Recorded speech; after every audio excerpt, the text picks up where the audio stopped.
Hello everybody, welcome into our latest live broadcast. Today it is the 8th of July 2025, it's Tuesday.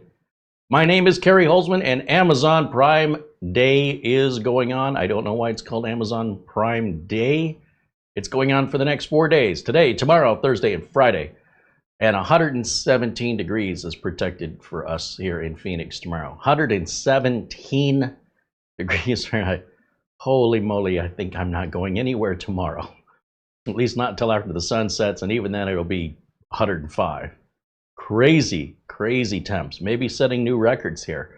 But I live in a desert, so what are you going to do?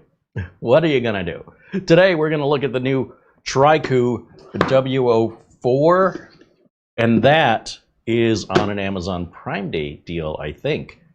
We're going to find out what it is, why you might want it. And it's all shrink wrapped here, so we'll get it unboxed. We'll see what's in the box. We'll turn it on. We'll see what version of Windows it has, how many updates it's missing. It's all, you're always going to need updates, by the way. And yeah, I'll let you decide for yourselves. We certainly like the other Trycoos and Paladins we've looked at. So and WoW, I think it's all the same company. Just offering varying models and price points between them. And not uncommon in the industry where Ace Magic and Camrui and Pogi, and they're all the same company. Not Minisforum, but B-Link and Tricu, I believe, are the same company. In any event, welcome in. Good to see everybody joining us in the chat. Thank you, members, for being here and for supporting us. Hello to Eugene Ildago and Dustin Fuller. A shout out and a thank you to our good friend there, Abdul Azim Patel, with a very generous $49.99 super chat. Right on. Thank you, Abdul. Our friend Buster with a $14 Amazon gift card before the show started. Buster said, look, I don't want YouTube to keep taking 30% of my contributions, so I'm just going to send you an Amazon gift card. And that way YouTube gets nothing, and Amazon doesn't take a percentage, and you'll have it right away, whereas YouTube holds it for 30 days before they send it to us. 30 to 60 days. So any way that you contribute, we appreciate it. And we certainly appreciate the thoughtfulness into the, direct Amazon gift cards, only primarily because we're spending it all at Amazon anyway. So I haven't seen anything yet that I found amazing deals, but there's some good deals. Nothing amazing. Maybe we'll take a look at that as well and find out what they've got in mini PCs or other computer-related items on sale. And if you were aware of anything, just copy and paste the title of the item on Amazon. Just put that in the chat. We can pull it up. Or send us an email if you're aware of a deal on Amazon and you want us to talk about it. Send us an email right over here to showcasecreate@gmail.com, and then Mara can forward that on to me so we can share it with everybody. Basically, we're just trying to help each other out. If we see good deals that we think others would want to know about, we want to tell them. That's why this is not an Amazon video. This is a YouTube video, just so we're clear. A shout out to our good friends over at SCD Keys. These are the folks that I use to buy my Windows and Office license keys legal, legit, and with support. Man, I've been burned more times on Windows license keys and Microsoft Office license keys than any other software purchase. I was buying from a key reseller that would only sell to OEMs. You couldn't even buy there if you wanted to. And come to find out, I was getting fraudulent keys from a quote-unquote legitimate seller. I was paying more for them, and I was having problems with them. I looked to buy keys at other places like Etsy and eBay. Every time a key gets sold on eBay, this account is immediately closed. So anytime you have a problem, you can't talk to anybody. This transaction's done. Not necessarily their fault, but why eBay even allows them to list, only to have their account immediately removed. Go on eBay and look for software sales and look for anybody who's got any amount of feedback. It's always going to be very low, like 0 or 1. And then immediately, once that software key is sold, it's just an AI thing. It shuts down that account. So now you're stuck. I got tired of it. And I was like, there's got to be a better way than, I'm buying too many of these keys. They're costing me too much money. I need to do something more along the lines of what Dell and HP do. And of course, they're buying big bulk licensing. There were other sellers online that would sell stolen keys. They would sell like workstation keys, which, by the way, not the same thing. Windows 11 Pro and Windows 11 Workstation, or Pro for Workstation, I think that's what it's called. I thought, oh, what difference does it make? Oh, it made a difference, especially at my clients' offices where networking didn't work right and there were different restrictions on security implemented by default that I had to research. And all that time I spent fixing these networking problems, all I had to have done is just put Windows 11 Pro on it, or Windows 11 Home for that matter, for these offices. And I wouldn't have had to spend all that time and deal with all that support. So, lesson learned. Through a lot of research and experimentation and spending a lot of money, I found SCD keys. And I reached out to them. I said, look, we want to be able to offer these keys. I've run them through the test. Everything looks good. But you have to be able to give my audience a discount. And they said, sure. Have your audience put the coupon code Carey in their order and you get 30% off. I was like, all right, great. And the thing is, they didn't offer to do anything for me. So when I buy a license key for Windows or Office, I'm paying the same price you are. I have to enter my own coupon code. Seems silly. It's true. I'm not doing it any differently. So pay the same price or the same process at the same place. I could not do that with the other key seller that would only sell to OEMs. I could not. You just wouldn't sell one. You'd have to buy them 10 at a time. And then oftentimes those 10 were invalid, and then he'd always have a different excuse every time it happened. And I was like, understanding the first 2 times. We went on 3 times, 4 times. The 5th time I had enough. I was like, this is clearly a scam. So on top of that, I was paying 3 times more for each product key than what SCD Keys is charging with that coupon code. And SCD Keys has 6 months of support after the sale. So just so you know, if you need a license key, that's where I shop for mine. All right, all the links for them also are in the links in today's video, below the video. So you can always go there directly and purchase your key when you need one.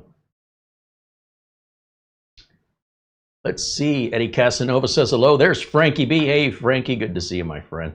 Of course, Marlena's hanging out with us, along with Mark Gaines, Ben Laird, and 3D Everything, saying hello. Gregory Howard with a $10 super chat. Right on. Thank you, Gregory. There's Barry Klein saying hello, and Dwayne Blackwelder. I also see Andy W6AD.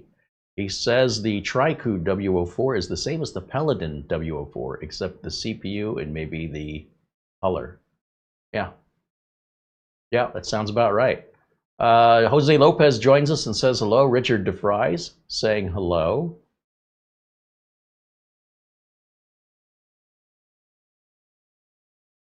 Rick Dusk says hello. I'm back from a long hiatus. I'm glad to be back with all you great people. Well, great to have you back, Rick. Welcome in. Good to see you. Thomas MacT says hello. Peter Leghawk, our friend Buster, says hello to everybody. That all the best from Bonnie, Scotland, where the temperature in Edinburgh right now, 61 degrees Fahrenheit or 16.1 degrees Celsius. That sounds like it's warming up. Want to trade? And let's see, Mark Baggett says hello.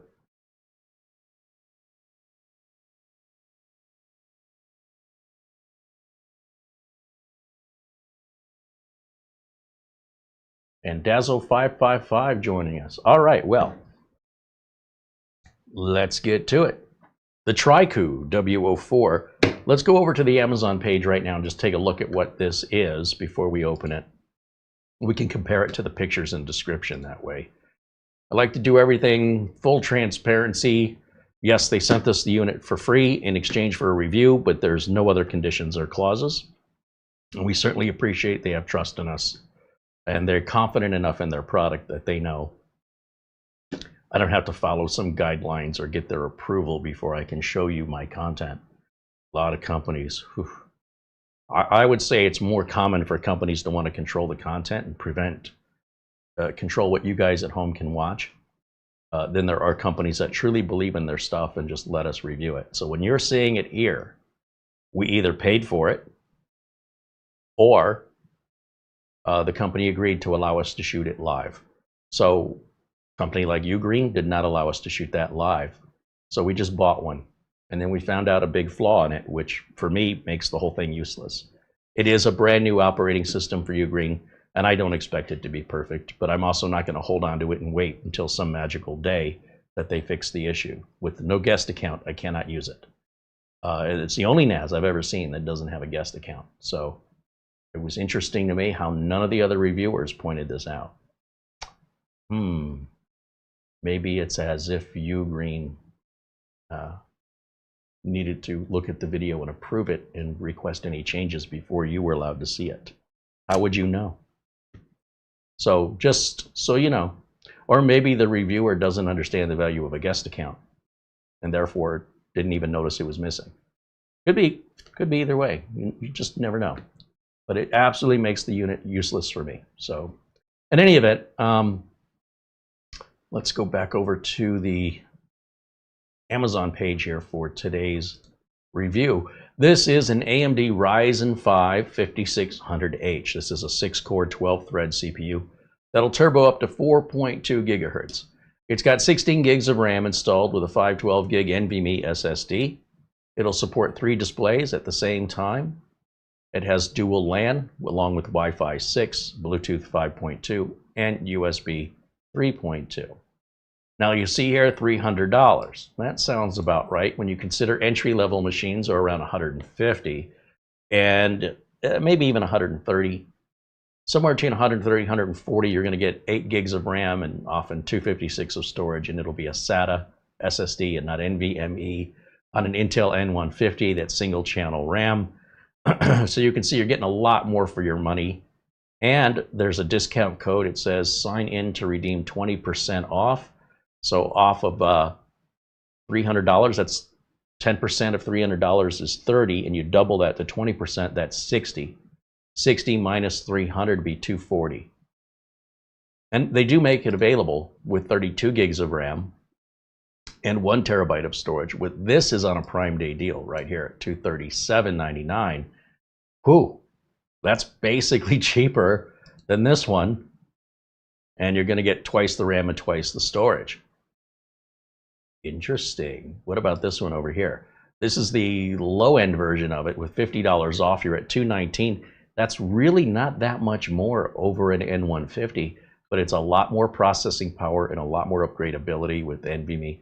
So yeah, if you apply a $50 coupon on that, these are a limited time deal, so it's hard to say how long this will be on sale or whether or not they sell out first. Just so you know, it is a Ryzen 5 5600H.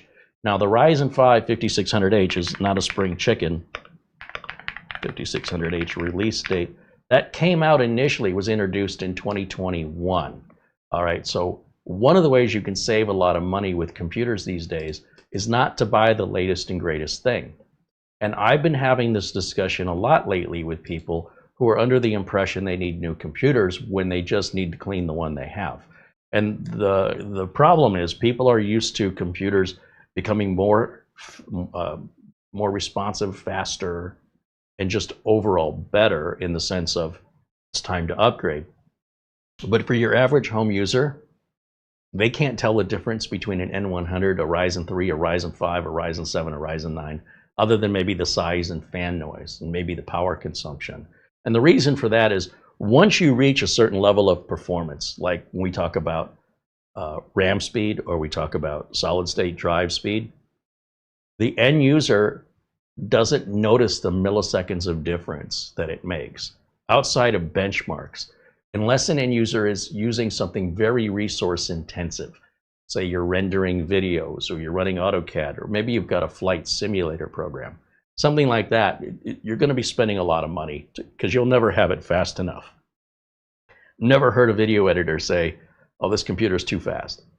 But the video editor's work still takes the human amount of time to edit the video. So when you're a video editor, for example, you still have to scrub through the video, edit, there's a lot of human interaction. That's the slowest part of the whole thing. It's only when you get to the rendering part of it that you'll notice a speed increase. Same with faster networking, 10 gig LAN, things like that. That's all well and good if you got a big office and multiple people are accessing large files at the same time, but for most home users, once you hit a gig, it's really not making much difference. We also see a lot of home users going super fast on their NVMe storage, but they can't use it for anything other than internally inside the computer because there's no port on your computer that can keep up with that.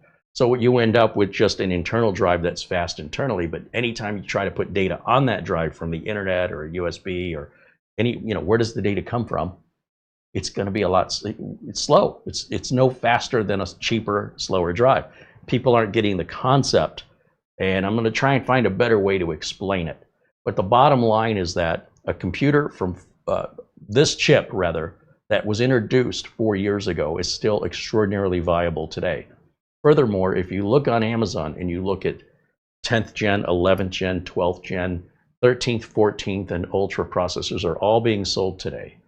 The motherboards on the old ones are hard to find, but the chip's brand new in a box. I have to tell you, if you've got a 9th gen Intel processor, or even an 8th gen, you have no reason to upgrade that today. You're fine. You can because you want to, but you don't need to. Like, it's still, basically, you're still going to hit the same gigahertz frequencies. You're probably not using any more cores, even though the CPU has more. You're probably not going to see any benefit because you're not using the ones you have now. You're not going to use any more memory, so adding more memory will not benefit you at all. It's all psychological. So trying to help save people some money when possible to identify when they need a new computer in order to help solve whatever particular issue they might be having.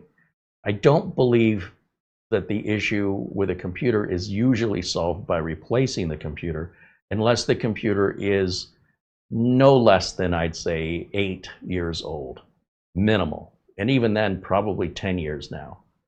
Once we get to a 10-year point, it's time to replace it. Keeping a computer beyond that would be a bit unwise. But even a computer at 8 years old, I'd say, yeah, it's probably due.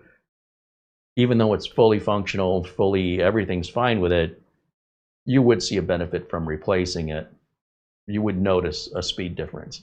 But if you upgraded a computer from, say, this Ryzen 5 to the next Ryzen 5, you can't really tell them apart. They maybe are 10% different in performance through generations. So if there's been 4 generations, if there's a new generation every year, then you could say, well, a 2025 version of a Ryzen 5 processor would be 40% faster, but the RAM wouldn't necessarily be 40% faster. The storage won't be 40% faster.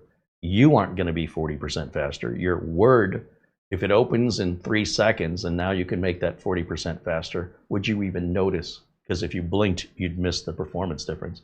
You won't type any faster. Your internet's not any faster. As a media playback, it's not going to play your movies any faster.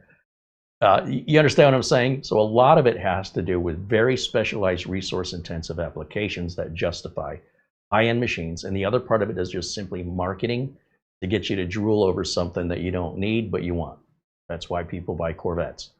But that being said, there's no right or wrong to it. It's just that I lean towards being pragmatic and practical. And I do try to help people solve computer problems. When we talk about emotional needs or people that don't want to let things go, they're sort of stuck in their ways, that's not my job. Like they can do whatever they want. I just have to know where the limits of where I can help them are. So with that being said, when Trycoo offered us the W4, and I had a feeling this was going on Prime. I just didn't know which version of it. I thought this could be a really good deal for many people who perhaps the budget line at $140, $150 is just a little too low for them. And again, when you're dealing with the N95, N97, N100, N150, any Intel CPU that starts with the letter N, You can save about $100 by purchasing that, but trying to put more than 16 gigs of RAM in it and trying to put a faster solid state drive in it, it's all a waste of your time and money, because your N100 CPU, which is soldered to the board, can only handle so much. So even if it will identify that you've put 32 gigs of RAM in it, doesn't mean it's using it. If you're only 80 pounds and you order 40 pounds worth of food for dinner, you're not eating all of it. I don't care how cheaply you got it. More is not always better, and it's just going to go to waste.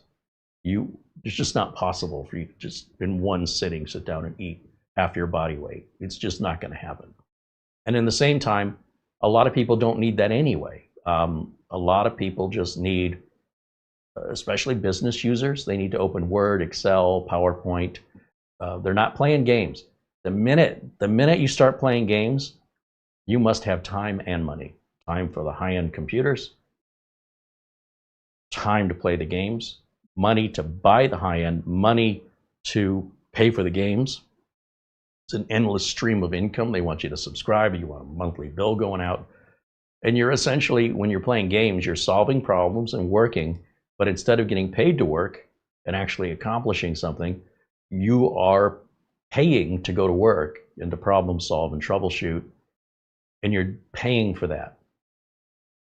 I mean, to each their own, but it doesn't sound like anything I'd want to pay for. But if you notice online, most of the trouble that people have with their computers, whether it's Windows updates that don't work or games that crash, it's often related to gaming. We talk about video card drivers constantly causing problems. And 2 emails. Oh, I got 2 emails. All right, thank you. So Windows updates that'll crash a system because of the anti-cheat software from, is it Ubisoft? I mean, it's just one thing after another after another.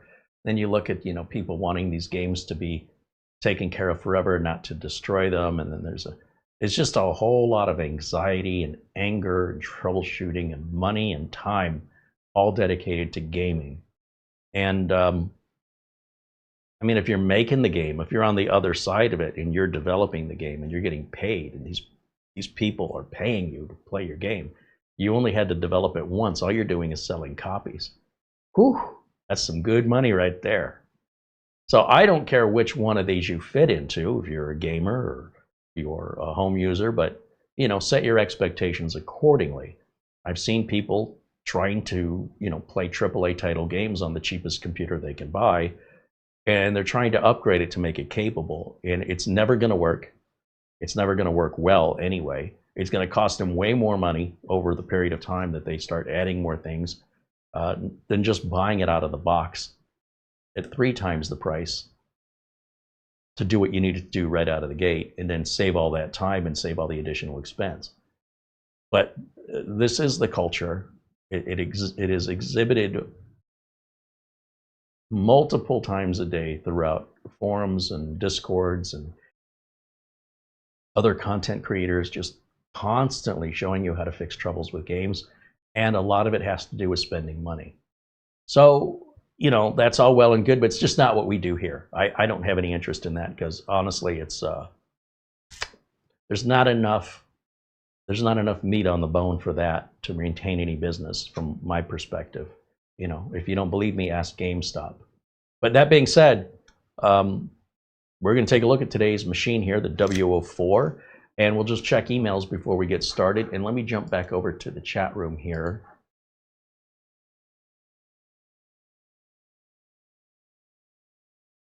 Rick Dust said, my current Windows 10 PC is so ancient it doesn't even have the specs for Windows 11 to be installed. If I recall, Windows 10 will be out of support this coming October. Microsoft has extended support for an additional year if you sign up for a Microsoft account, and you don't have to back your data up to it, but if you synchronize your PC settings, you'll get an extra year of support. So you'll be good for another year. And by the way, once you synchronize your PC settings, you can sign out of your Microsoft account, and you never need to sign into it again. You'll maintain the extended updates for 1 year. So you just have to do that one thing. If you don't want to do that one thing, You probably shouldn't be using Windows, and I don't mean that in like a way of superiority.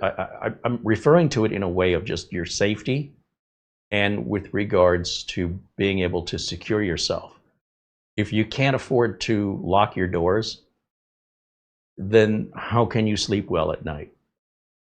What stops anybody from entering your house at any time? Maybe it's never happened. That's what people say until it does. So when Windows 10 goes out of support and you're not willing to create that free Microsoft account, again, not for any personal data, just to sync your PC settings, once you draw that line in the sand, you shouldn't be using Windows anymore. That's it. It's time for you to move to Linux or Mac. Go to Apple products, just for your own safety. That being said, what you do at the end of the day is up to you. I'm just giving you some advice. And your consequences, if you choose not to follow that advice, you probably won't care about until they happen. Give it time. And then you'll understand. Some people just have to go along their own path. I respect that. And then they will need to recover from the injuries, financial injuries, data theft injuries, etc. They'll have to deal with that. And I would prefer you didn't. But if you've never had to deal with that before, you just basically invite people to rob you if you don't update. It's basically saying to the laziest of the lazy that they can come take your stuff. You're basically giving it away. So they may not see you at first, but as the months go on without updates, they're going to see you. And they're going to take it. And it's likely going to be weeks or months before you even realized what happened. Yeah. And then you'll say, oh, this must have been what Carey was talking about. Yeah. I also don't suggest you light yourself on fire. I can't stop you from doing it. But if you self-immolate, you'll understand why at that point, if you don't now, why you shouldn't. To me, it's kind of the same thing. It'll ruin your life. It'll make it miserable for a long time. And it's very easily preventable. So take that information and do what you will with it. But at the same time, you can't claim you didn't know.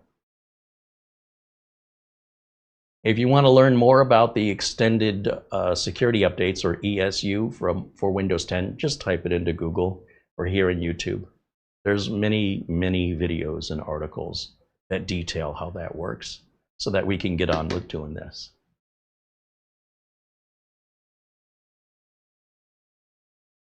Our friend Buster says he's got a painful back today. Oh, that sucks. I never really, I grew up when you had pain, you just suck it up and push through.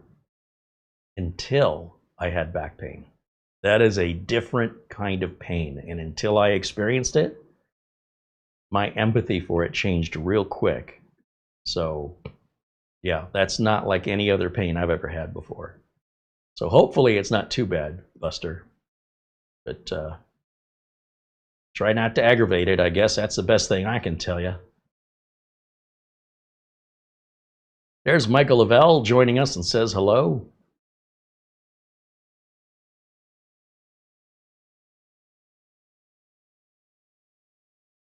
Rick says, thank you for the info. My pleasure. Appreciate you asking the question. And Rajan Guy says, my current CPU is an AMD Ryzen 5 3600X. Nothing wrong with that.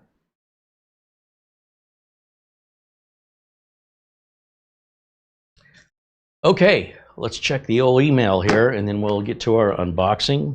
Where is my glasses? I gotta have my glasses.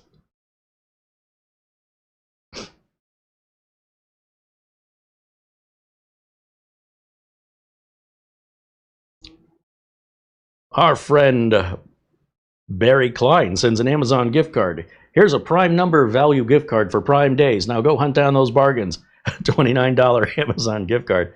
That is a Prime number. Thank you, Barry. And our friend Mark Gaines. Mark sends a $75 Amazon gift card. Hope you enjoy this gift card. Here's a little extra for the channel. Right on. Well, thank you. Actually, it just says Mark. I'm assuming that's Mark Gaines. I don't know why Amazon does that. But thank you, Barry. Thank you, Mark. Thank you, Buster. And thanks, of course, to all of our members joining us here in the chat. If you're watching this video live and you cannot chat, it's because you're not supporting us. So we're asking for people to support us so we can continue to buy the products we want to review without being beholden to any corporation or having to read their words out of my mouth. I don't want to do that. That's what almost all tech channels do. Nearly all of them are basically reading scripts and are controlled by corporations, and that's how they pay their bills. And I'm not saying there's anything wrong with it, but there's a difference between a review and a commercial. And if your ad blockers that you use really worked, it wouldn't let you watch a lot of the content here on YouTube because the content is nothing but a big commercial. What we're doing here is I'm introducing you to products that are potential considerations for you to consider that might solve a problem for you that I would offer no differently to my clients. I run a real computer repair business. That's the heart and crux of my career. The YouTube is an extension of that, where I'm basically running the same business that I do privately for customers with the worldwide audience. The problem is when people are paying me for my advice and my tutelage, they always say thank you. When we give it away for free, there's a certain percentage of viewers that will take it and then complain about it. If you don't like it, don't take it. So because of the propensity of the general public, the percentage of trouble, people causing trouble or looking for attention because they're sad and lonely, we have had no choice but to separate out the people who support us from the people who just watch us. Without the people who support us, there'd be nothing for you to watch. So the good news is you can always join us. We're happy to have kind, like-minded individuals. We have the most amazing community here that will bend over backwards to help you. But if you come in here and you're rude, you're going to find the door real quick. And I also know that anybody rude, well, they'll take something that they don't like, they'll grab it right out of your hands and then complain about it. They'll take it from you as if they're entitled to it, and then complain about how terrible it is. Those people will never pay $1. So we're solving two problems. We're solving one being sponsorship and turning into a big commercial like all the other big tech channels do. And we're separating out the troublemakers, the people that are there to just take for themselves and be completely inconsiderate to the rest of the community. Like nobody else matters but them. We don't need them here. But if you're kind, as most people are, we'd certainly love to have you be a part of our community for sure. You're always welcome here. But the others, no. And they solve their own problem, right? The minute you put up a paywall, 90%, 99% of the troublemakers, it all just stops. So all I'm saying is nobody's throwing a beanbag at the dunk tank for free. You pay money and then you get to throw your beanbags. So if you do want to come in here and criticize me, if you want to dunk me, pay the ticket price and then you can throw your beanbags. I've become a clown attraction for some people. All right, let's get this thing open and see what's going on in here. And thank you again to all the members for making this free content available to viewers worldwide who will tell us how terrible we are if we let them. Who are they? I have no idea who they are. Doesn't that matter who they are when they're criticizing? They don't seem to think so. I'm anonymous, but my opinion matters. No, it doesn't. When people, say Mr. Beast or, some big content creator comes in, or even my peer, when I have peers who want to tell me what they think, other content creators that are technicians, I'm listening. But when it's just a random nothing on the internet, could be even a bot for all I know, may not even be a real person. They say, I have a right to my free speech and I have a right to my, cowardliness by not telling you who I am. Then your opinion is worthless. If I don't know who you are, then what you think doesn't matter. And they can't seem to get this through their heads, but thank goodness we don't have to deal with that anymore. So it's pretty bad out there, let me tell you. I have no control and no authority, but what I have to say matters. No, it doesn't. Or as we would say in the 1980s, make me. No authority, what are you going to do? All right, here we go. Enough of that.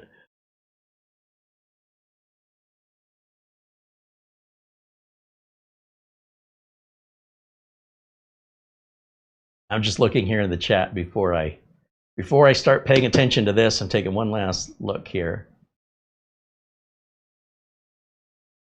Andy says a dunk tank sounds kind of good when it's 105 degrees outside. Well, you're assuming the dunk tank, it hasn't just heated up in the sun to become a warm toilet bowl. Anyway, let's get off of that subject. Trycoo WO4, here we go.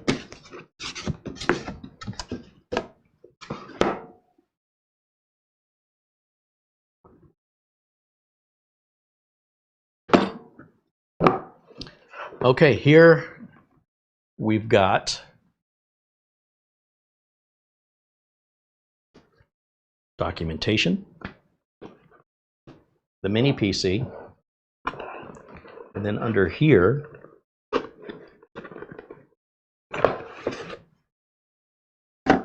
we have a VESA mounting bracket, power cable, HDMI cable.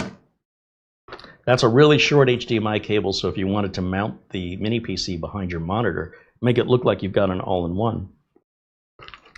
Otherwise, it's probably too short to use. We've got our power adapter here, and this power adapter says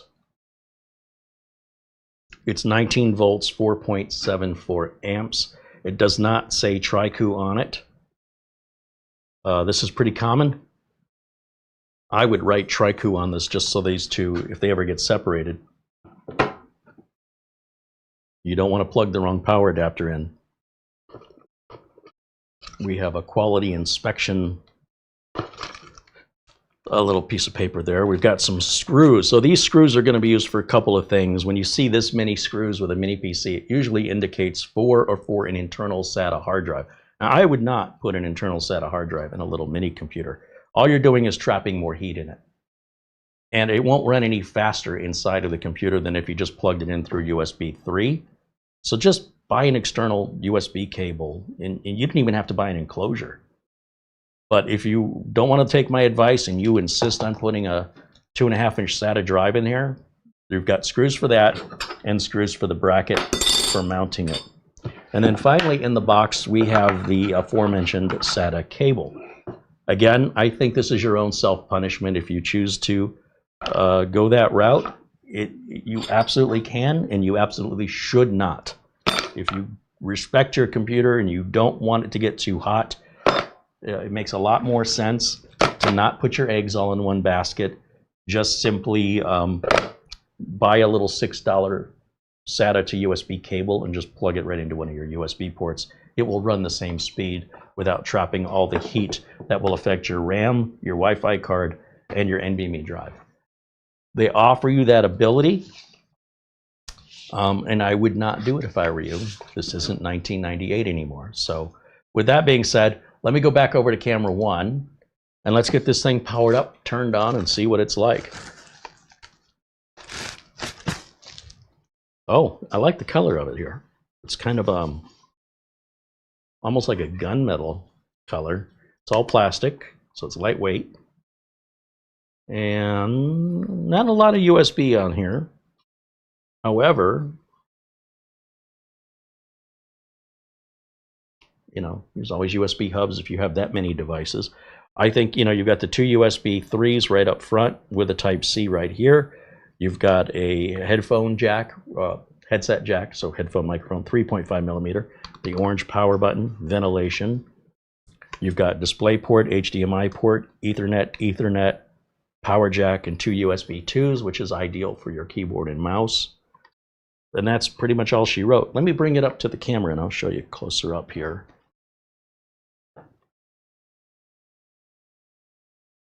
So we'll start off with the front. We've got a little plastic on here that's meant to come off. That's just to keep it nice and shiny and prevent any scuffing in shipping. We've got a warning label up here that basically tells you that the top cover can be opened directly. Press delete to enter BIOS, F7 for boot options. Please tear off this label. Okay. We'll try that. In the back, you'll see there's this little notch. Look at that. That just opens. There's magnets on the lid. And inside, you can see we're not in dual channel mode here. So the machine is not running as fast as it could be running if they had given us 2 memory modules. The downside of giving us 2 memory modules would be if we wanted to upgrade, we'd have to replace both modules. So right now we've got a 16 gig module. If we bought another 16 gig, doesn't have to be the same brand, but it shows it's DDR4 3200. Just get another SODIMM 16 gig DDR4 3200, pop it there, you've doubled your RAM to 32. If they had given us 2 8 gig modules, we'd have better performance in dual channel, but to jump to 32, we'd have to buy 2 16 gig modules. We've got a heatsink enclosed, included, I mean to say, on the NVMe drive right here. And underneath that is our Wi-Fi card located under. And there's nothing else other than at the bottom of the lid, there's this raised plastic to put a 2.5-inch SATA drive, which again, I don't recommend. Sometimes I've seen these magnets, the glue that holds them on can come off. And the problem is the lid's plastic and the metal is underneath this plastic. So if you ever see one of these opened up, or you've experienced this and you see the silver magnet down here, just get some glue. It doesn't matter what kind of glue you use, and glue that magnet back to the lid, because otherwise it'll never attach right. So that's the only downfall to this, is the strength of the glue, which could very much be affected by, you know, the heat of the atmosphere you're keeping it in, or how the glue was applied at the factory. So that being said, you know, there's the inside of it. Come around here, ventilation. And then we've got our ports in the back. This big heat sink is where your CPU air, all the hot air is going to come out through here. There's your barrel power connector. And then we got these warnings to turn the machine on without internet. That way you can go through the whole setup process without waiting for Windows updates that will delay. Your HDMI port, your display port, and your 2 USB 2s. And we'll peel one of those off and we'll peel the other one off. There we go. It doesn't matter which one of these you use. For people that are creating a little router, a soft router, and there may be some other specialized applications, most people never use both. They use one or the other. So I don't see a whole lot of value in having 2. However, there's no harm in having it. It's just probably you're only going to use one of them. And then, of course, on the bottom, the screws are in the corners away from the rubber feet. So that makes it a lot easier if you have to open up from the bottom. I can't imagine any reason why anybody would need to open this up. These 2 points here, these brass mounting holes, that's for mounting the VESA bracket. So I like that you don't have to remove the rubber feet to get to the screws, but more importantly, you shouldn't even need to get into there. Everything that's user serviceable is on this side. And if you needed to blow the dust out of this, you could simply just blow it right through the grill. You don't need to open it up to dust it out. These little machines very rarely collect much dust compared to a modern day desktop. And then the lid just goes right back on, locks down.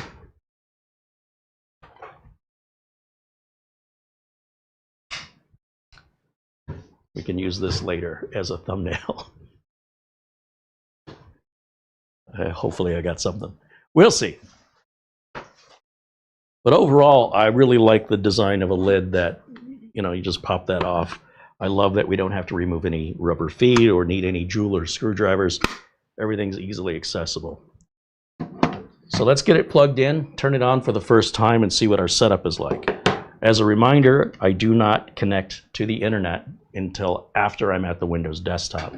on any new build, whether I built it myself or it's something brand new. If it's a desktop, a mini PC, a laptop, it's always the same. Never, ever connect it to the network until after you set up Windows and get to the desktop. The next step will be to add it to the network, whether that's Wi-Fi or a wired connection, either way. I'm going to plug my keyboard and mouse into the back here on USB 2. And we're going to turn the keyboard on like this. I need a power cable. This is a cloverleaf style power cable here, which I just happen to have an extra long one here.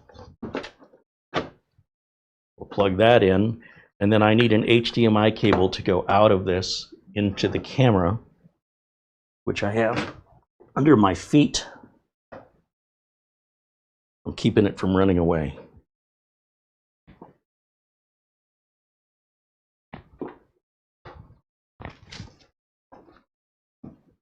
There we go. It's untangled for now. See how long that lasts. We'll plug this in here. That's it. Just the three things: power, HDMI, and our keyboard mouse. Turn it on.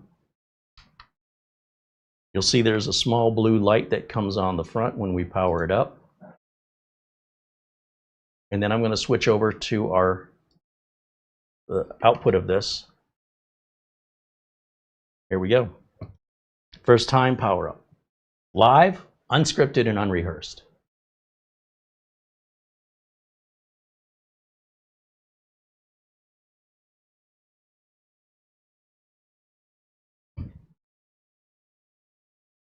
Your first power up is likely going to take the longest amount of time.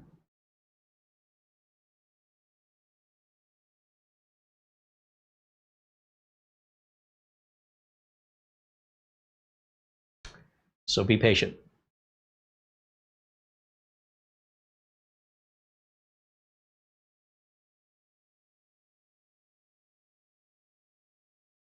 Lucretia said he's running a simulator game and listening to Carey's rant.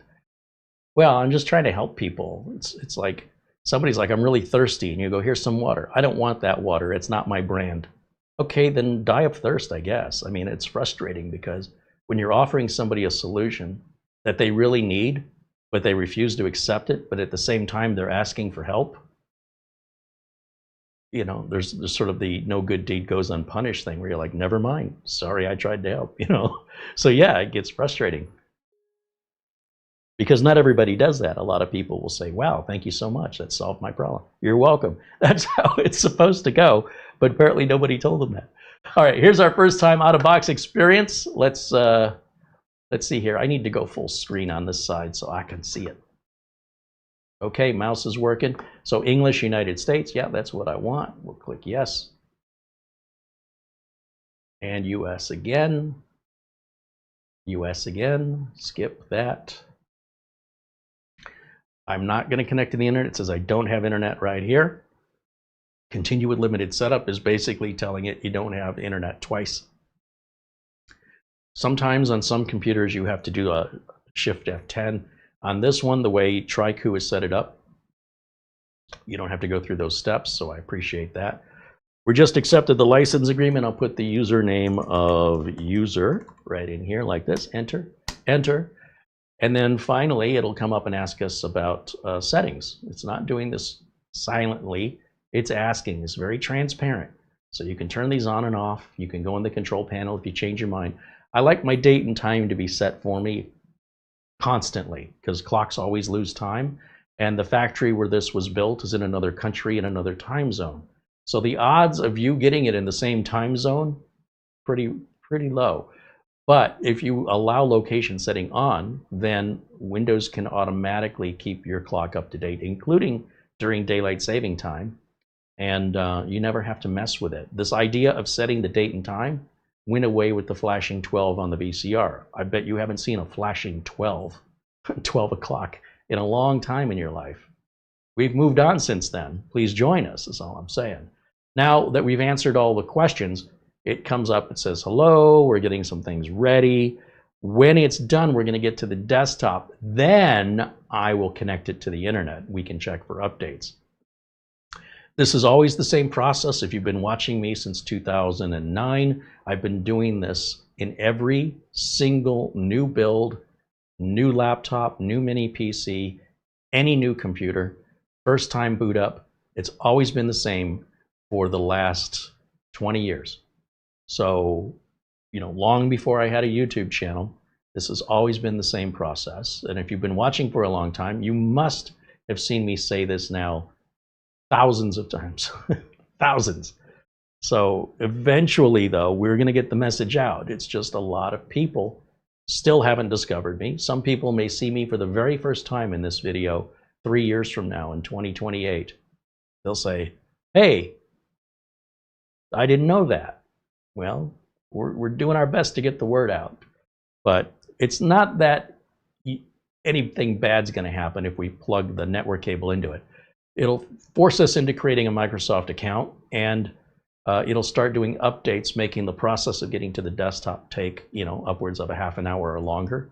And I got other things to do with a live video here. And it looks like we've booted into a 4K resolution. So let me just right click on the desktop, go to display settings and change this to 1080 because that text is way too tiny for me.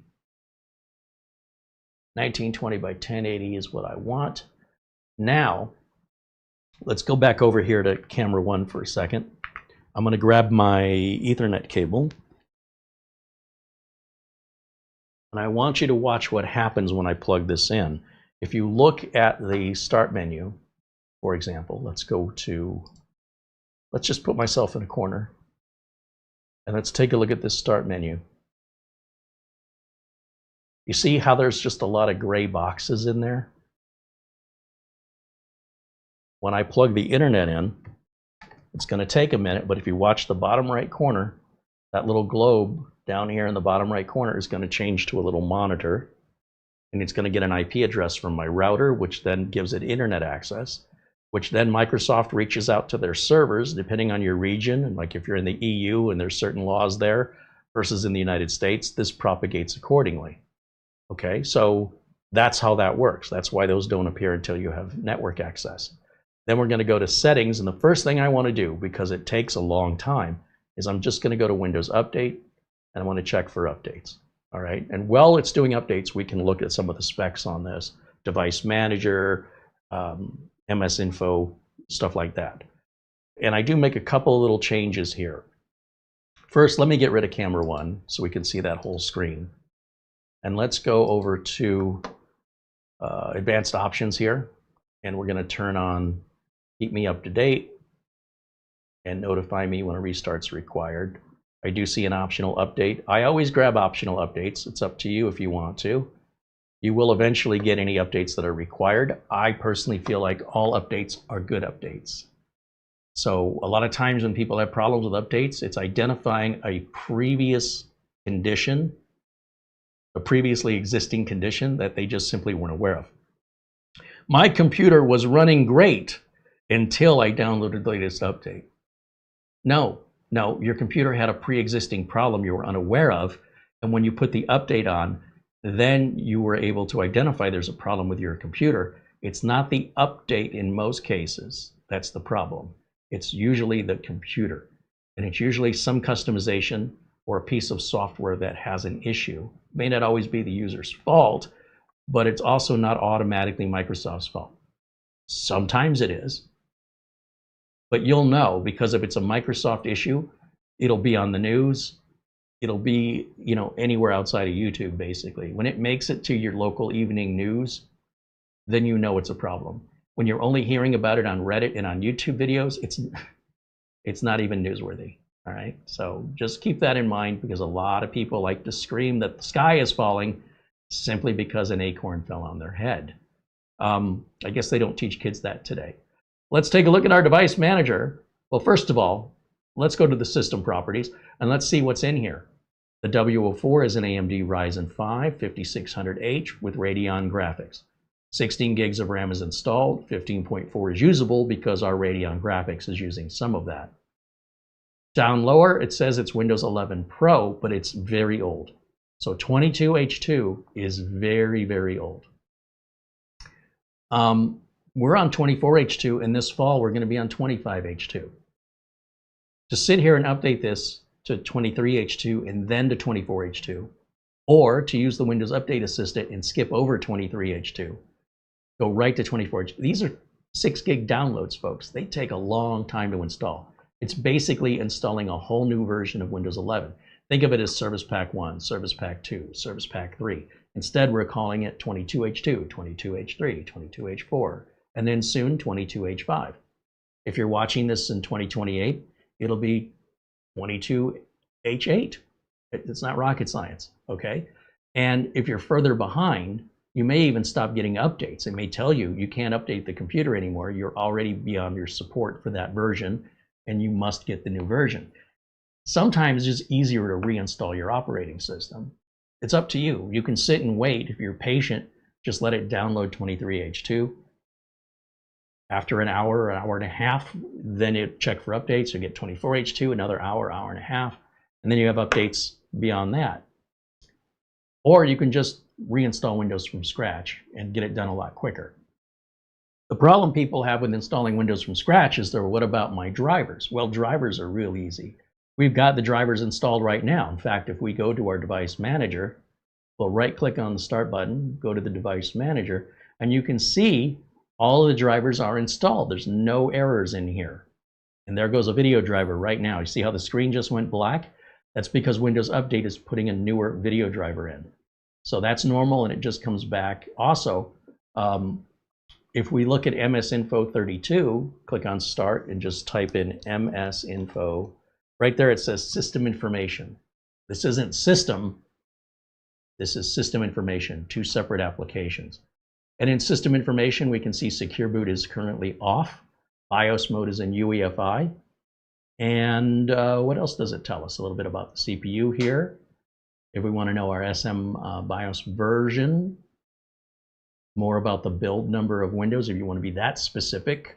I don't get that specific. I'm just interested if it's 22H2, 23H2, you know, which main version of Windows it is. And then sometimes you can even see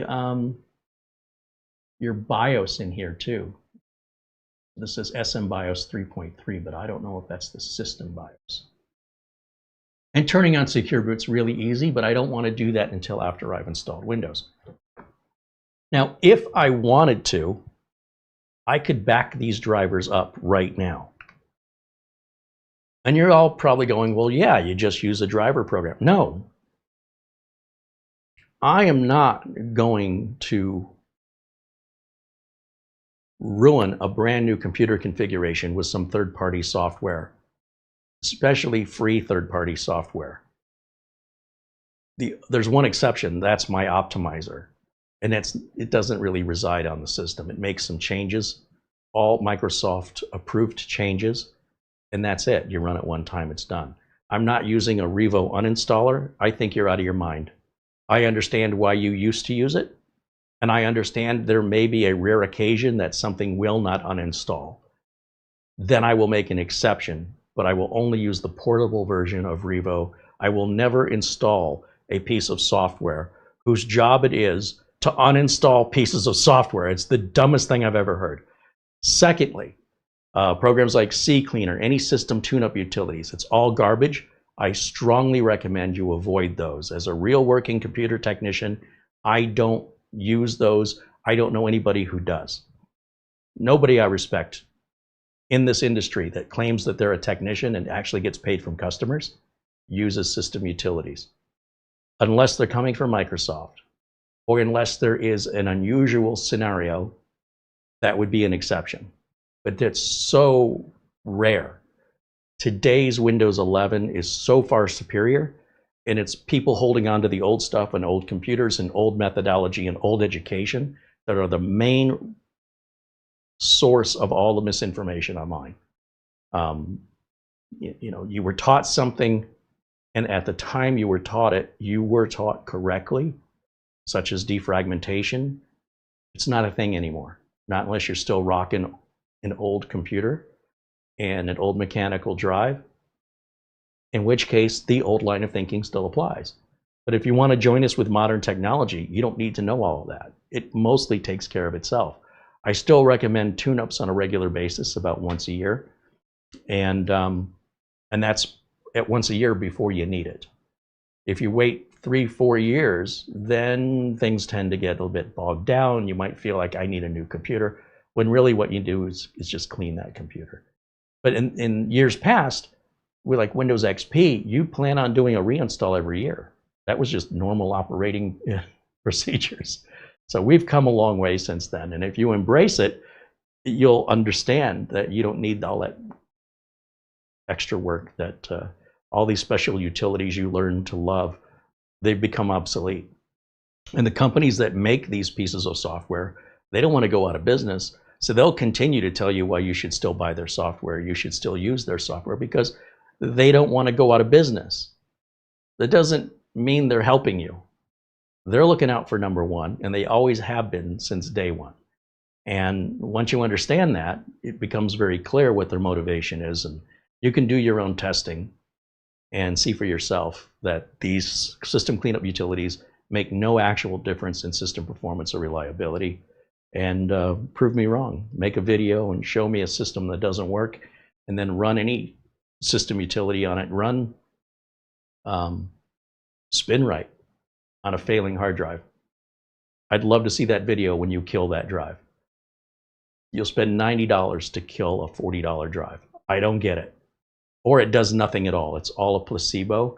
It's making you believe it's actually doing something useful, when in fact what it's doing is highly technical and makes very little, if any, difference in the real world, other than it's probably the worst thing you can do to a hard drive, because you're going to force that hard drive to work harder than it's ever worked running that application. And if your hard drive is already failing, that's not a good time to put it through a torture test. That'll kill it. So you spend your money and you believe what you want. As a professional computer technician, if I use tools like that, I wouldn't respect myself. All right, now, I think what we can do here, we can do one of two things. Rather than wait for all these Windows updates, we can just put Windows 24 H2 on here, wipe it clean. After we wipe it clean, we're probably, I mean, I don't know until I do it, but we're probably going to be missing some drivers. So we can pull the drivers off of this right now that are in here with a Windows command. You don't need to download, install any software, period. You do you. But again, if I saw you doing it and you claim that you're technically capable, I'm going to shake my head and say, no, you're not. I disagree. Doesn't matter what I think. Okay, but if I were considering hiring you to work for me, you would not be doing that on my client's business computers. And if you didn't know any other way how to do it, or you thought any other way was too hard, you're not cut out for this job. That's my opinion. That being said, many of you swear by those third-party driver installers. Okay, you might enjoy broccoli too. Doesn't mean I'm going to eat it. Now, with regards to the drivers, the other option we have is we can reinstall Windows 11 with 24H2 on it, see what drivers are missing when we're done, and then see if Trycoo has a download for us. So asking the chat room, which way would you like me to proceed?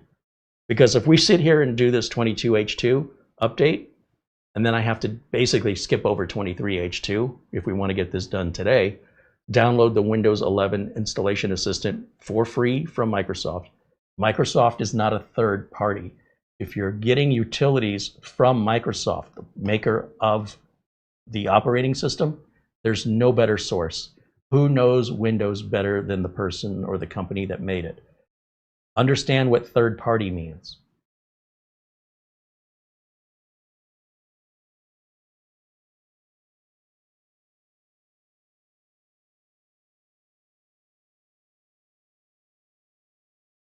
Icarana says, I prefer changing scaling from 100% to a higher number when dealing with higher resolutions. The reason I don't do that is not every application scales. I've had issues with OBS and a couple of I don't know if it's Syncovery. I have a couple of apps that don't look right. They don't scale right. And so for me, I just set the resolution. But you know, you do you. Whatever you prefer is fine with me. But I assure you, there's a method to my madness. And there's nothing more frustrating than having everything scaled on the desktop and having an application that doesn't scale. And OBS is one that's really guilty of that too.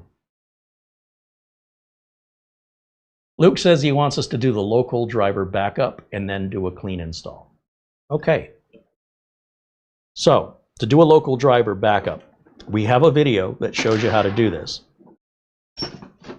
And on my utilities flash drive that I have somewhere in this drawer, where's my utilities? Right here is my utilities flash drive.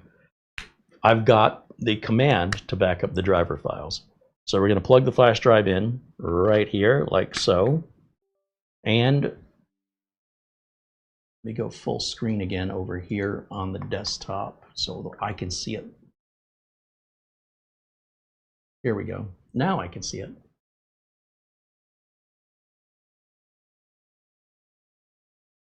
Why do I have a network? What is all this? So Paladin has added all of these folders. This is not a normal Windows 11 install. Or Trycoo. They've modified this installer, which makes me question it. We should only have this PC and a recycle bin on a new install. All this other stuff, they have manually customized on their install, which is shady. I don't like that. That's another good reason for us to reinstall, because if they did that, what else did they do? What aren't we seeing? Maybe there isn't anything else, maybe there is. There's only one way to know for sure quickly, and that's to just wipe and reinstall. So if I go to the Windows folder down here, and we'll go to the flash drive, I have a text file that says driver backup. And Starshine sent us a comment showing this process right here that will create a backup folder for us called drivers on our C drive, and then it will export the drivers all with one command. This is the command right here. So if you want to freeze frame, take a screenshot of this, you can ignore everything else.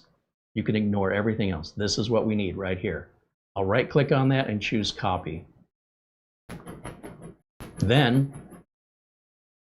I'm going to come down to the start menu here and I'm going to type CMD, which is short for command, and run as administrator is what I'm going to choose.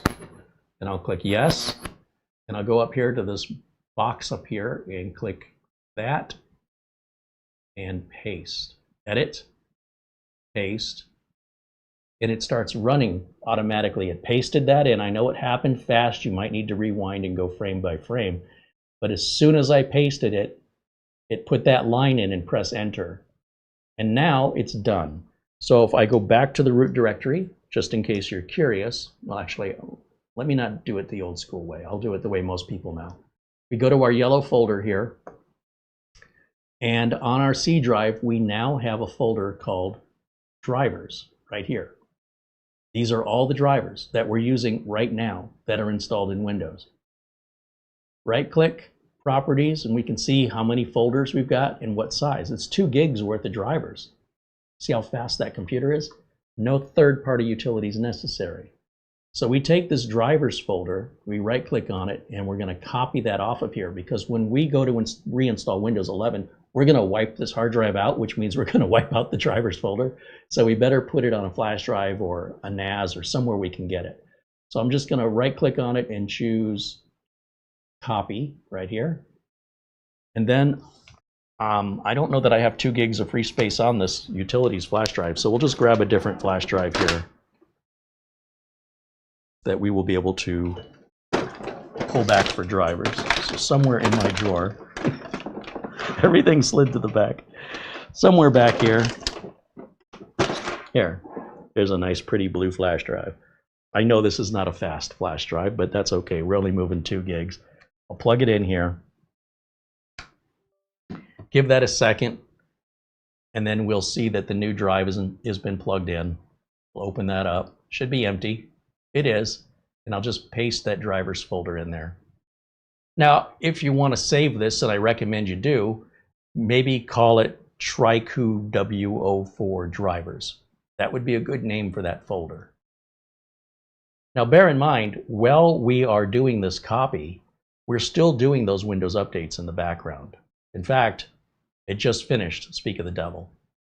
I'm going to click Not Now because at this point they're redundant and we don't need them anymore. So we're going to give that about 5 minutes, whatever it takes. It's writing pretty slowly. This is a very cheap, very inexpensive flash drive. These are the flash drives I primarily use for BIOS flashing because you want something that's going to be slower, more compatible with any motherboard, not just the fastest flash drive available with some extraordinary capacity when you're just moving a 16 or 32 meg flash drive, and especially on an older system that can't even recognize drives of that capacity. So I always like to use these older, very inexpensive flash drives. These are made by Sam Data, and I was picking them up on Amazon in like a kit of 5 for, I don't know, 20 bucks or something, really super inexpensive. Now, however amount of time this takes, right, depends on the speed of the flash drive you're using, and also, you know, the size of the driver folder. 2 gigs is about normal. Now, we don't have to do it this way. We could also use a third-party driver software if you wanted to. I don't want to, and I find it insulting to my intelligence. We could also just go to the manufacturer after we reinstall Windows and see if they have a driver download there. Which way is going to be faster is all I'm asking you. This is pretty darn quick. And this saves us all the research later, and we'll no longer have to install drivers one by one. We can install the entire folder with basically 2 clicks, 3 clicks, and the whole thing's done for us. So we'll have to copy the files back off of the flash drive once we reinstall Windows 11. To reinstall Windows 11, I just use the same Windows 11 installer I've been using. Well, every year I update this. When 24H2 comes out, I always update my flash drive. Legal and free from Microsoft. I only use SSD keys to activate. Do you know what happens if you don't activate Windows? Nothing. Activation is 100% optional. There are some personalization features. You cannot change your wallpaper and stuff without activation. You get a watermark forever that says you need to activate Windows. But Windows always works. It works no differently. It doesn't work any slower. It doesn't prevent you from running anything. You never need to activate Windows. You choose to, but you don't have to, okay? But the main thing is that we're not pirating Windows. We're not going somewhere other than Microsoft to download our master image. And that master image changes every time a new version of Windows comes out. So 22H2, 23H2, 24H2, I completely rebuild my flash drive from scratch. And I use a free third-party application that's portable called Rufus that allows me to bypass the requirement of a Microsoft account, and will continue to do so in 25H2 and all the nonsense and fear-mongering that goes online about, oh no, Microsoft changed it. I don't know why you guys are even dealing with that. If you just use Rufus to make your install media, you can let these people shout at windmills, you know, tilt at windmills. They're basically shouting at the walls. Just turn around and look, and you'll see there's space in the room. You're not locked in the room up against a wall. Just turn around and look the other way. It's a pretty big room.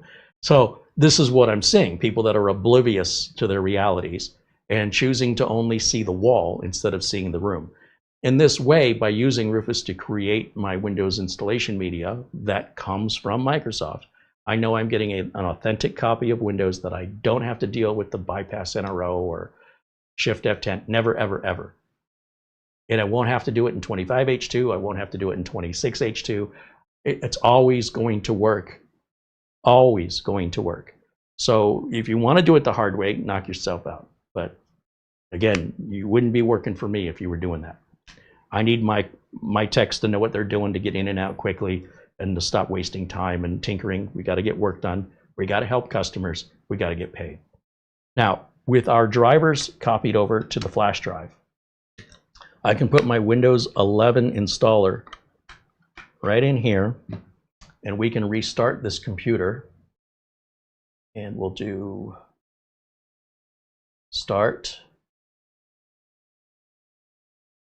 And I'm just going to choose restart. There's no point in me installing those updates because we're about to wipe this hard drive out. This is all important when you get a brand new computer, that you test it by running your Windows updates and make sure that nothing's crashing. Before you start, I know you're anxious. I know you want to put your email in your printer and you want to do all that, but I'm telling you, you're going to end up doing it 3 times. If you don't do it right the first time, you might do it wrong. And then when you fix it, you might do it wrong again. And when you fix it, you might do it wrong again or finally get it right. Regardless, you're taking too long. So again, if you're working for me, you will follow the procedures that I pay you to do and that the clients are paying you to do, so you can get in and out in a relatively, we can estimate how long it'll take and make sure that if there's any problems, we identify them before we have to redo any work. So here I did not press the delete key in time. So what did it say? F7, I think, were our boot options. That's what the sticker said, right? So this time I'll pay more attention. As soon as that word restarting goes away, I'll start pressing F7. There we go. And just repeatedly pressing it over and over again. And eventually it should come up with boot options. There we are. So I want to boot to my USB drive right here and press enter. And now this should begin our Windows 11 24H2 setup as though this were a brand new computer that's never had Windows on it before.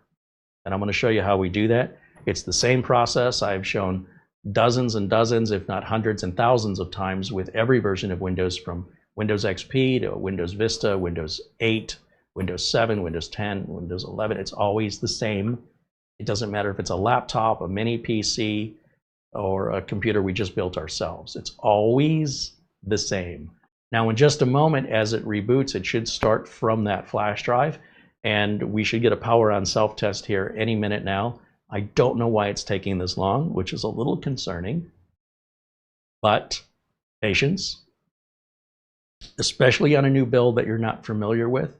These first few boots and setup procedures might take a little longer than what you're used to. Unless you do setup procedures all the time, like I do, and then you realize, yeah, these could take a bit longer than what, when it's all set up, it'll boot a lot faster. So I'm not sure what our hang-up is right now. It does have me a little bit concerned, but I'm still going to give it just a little bit more time. It seems like it's trying to reach out to something and it's waiting on a response. And the amount of time it's going to take me to dig into that, it could have already booted. So that's why it's faster to be slower in many cases. And we get a definitive answer here. We're only going to have to do this once. So one time you had to wait 5 minutes for a boot, which it may not take that long. So what? You want to spend an hour and a half trying to figure out why it takes 5 minutes to boot? You be my guest. I got other things to do. So unless this goes, a few minutes without any progress, in which case we're forced to have to try something different, something incompatible maybe with the flash drive, or that it's being hung up on something else that I'm not aware of. But I want to give it time to process whatever it's doing because it's not telling us. I just have to guess. So my guess is I don't know what it's doing, but I'm guessing it's doing it. This is not normal for it to take this long. But again, unless it's a problem that occurs again, it's a one-time thing. And whatever it's waiting for, it appears to be waiting for something. We just have to let it time out. In the meantime, let me jump over to the chat and see if there's any questions while I'm stalling for time on that.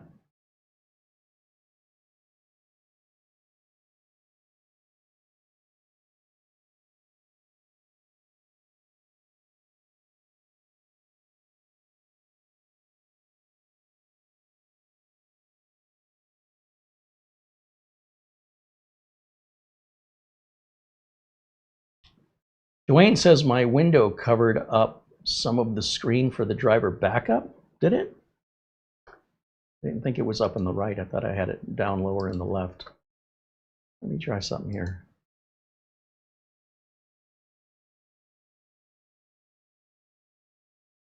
Let me see if we can rewind this.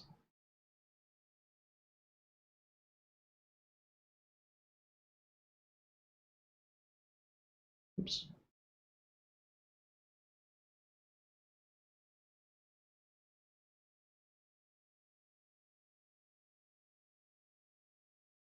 No, it didn't cover it up at all. What are you talking? Oh, you're talking about the text file? None of that text file matters. Only the thing I highlighted in blue, it's not covered at all. So again, there is a video, an entire video just based on the driver backup if you want to go watch that. But I don't want to spend 2 hours talking about that, and then we don't have any time left to talk about this. So this is a quick shortcut reminder that if you want to dig more into that information, just go find the video on driver backup. But you don't need to know all that if you just follow what I showed you, which is very clear and the windows aren't overlapping. It's everything you need to know to make it work. If you want to read through that entire text file, go back and watch that other video. So, but I don't think there's anything in there that's, if you know to copy that one line, what else you need to know? Hey, whatever it was, I did talk about it in the driver video. So I want to see how, I can't see the other screen now. Hold on a minute.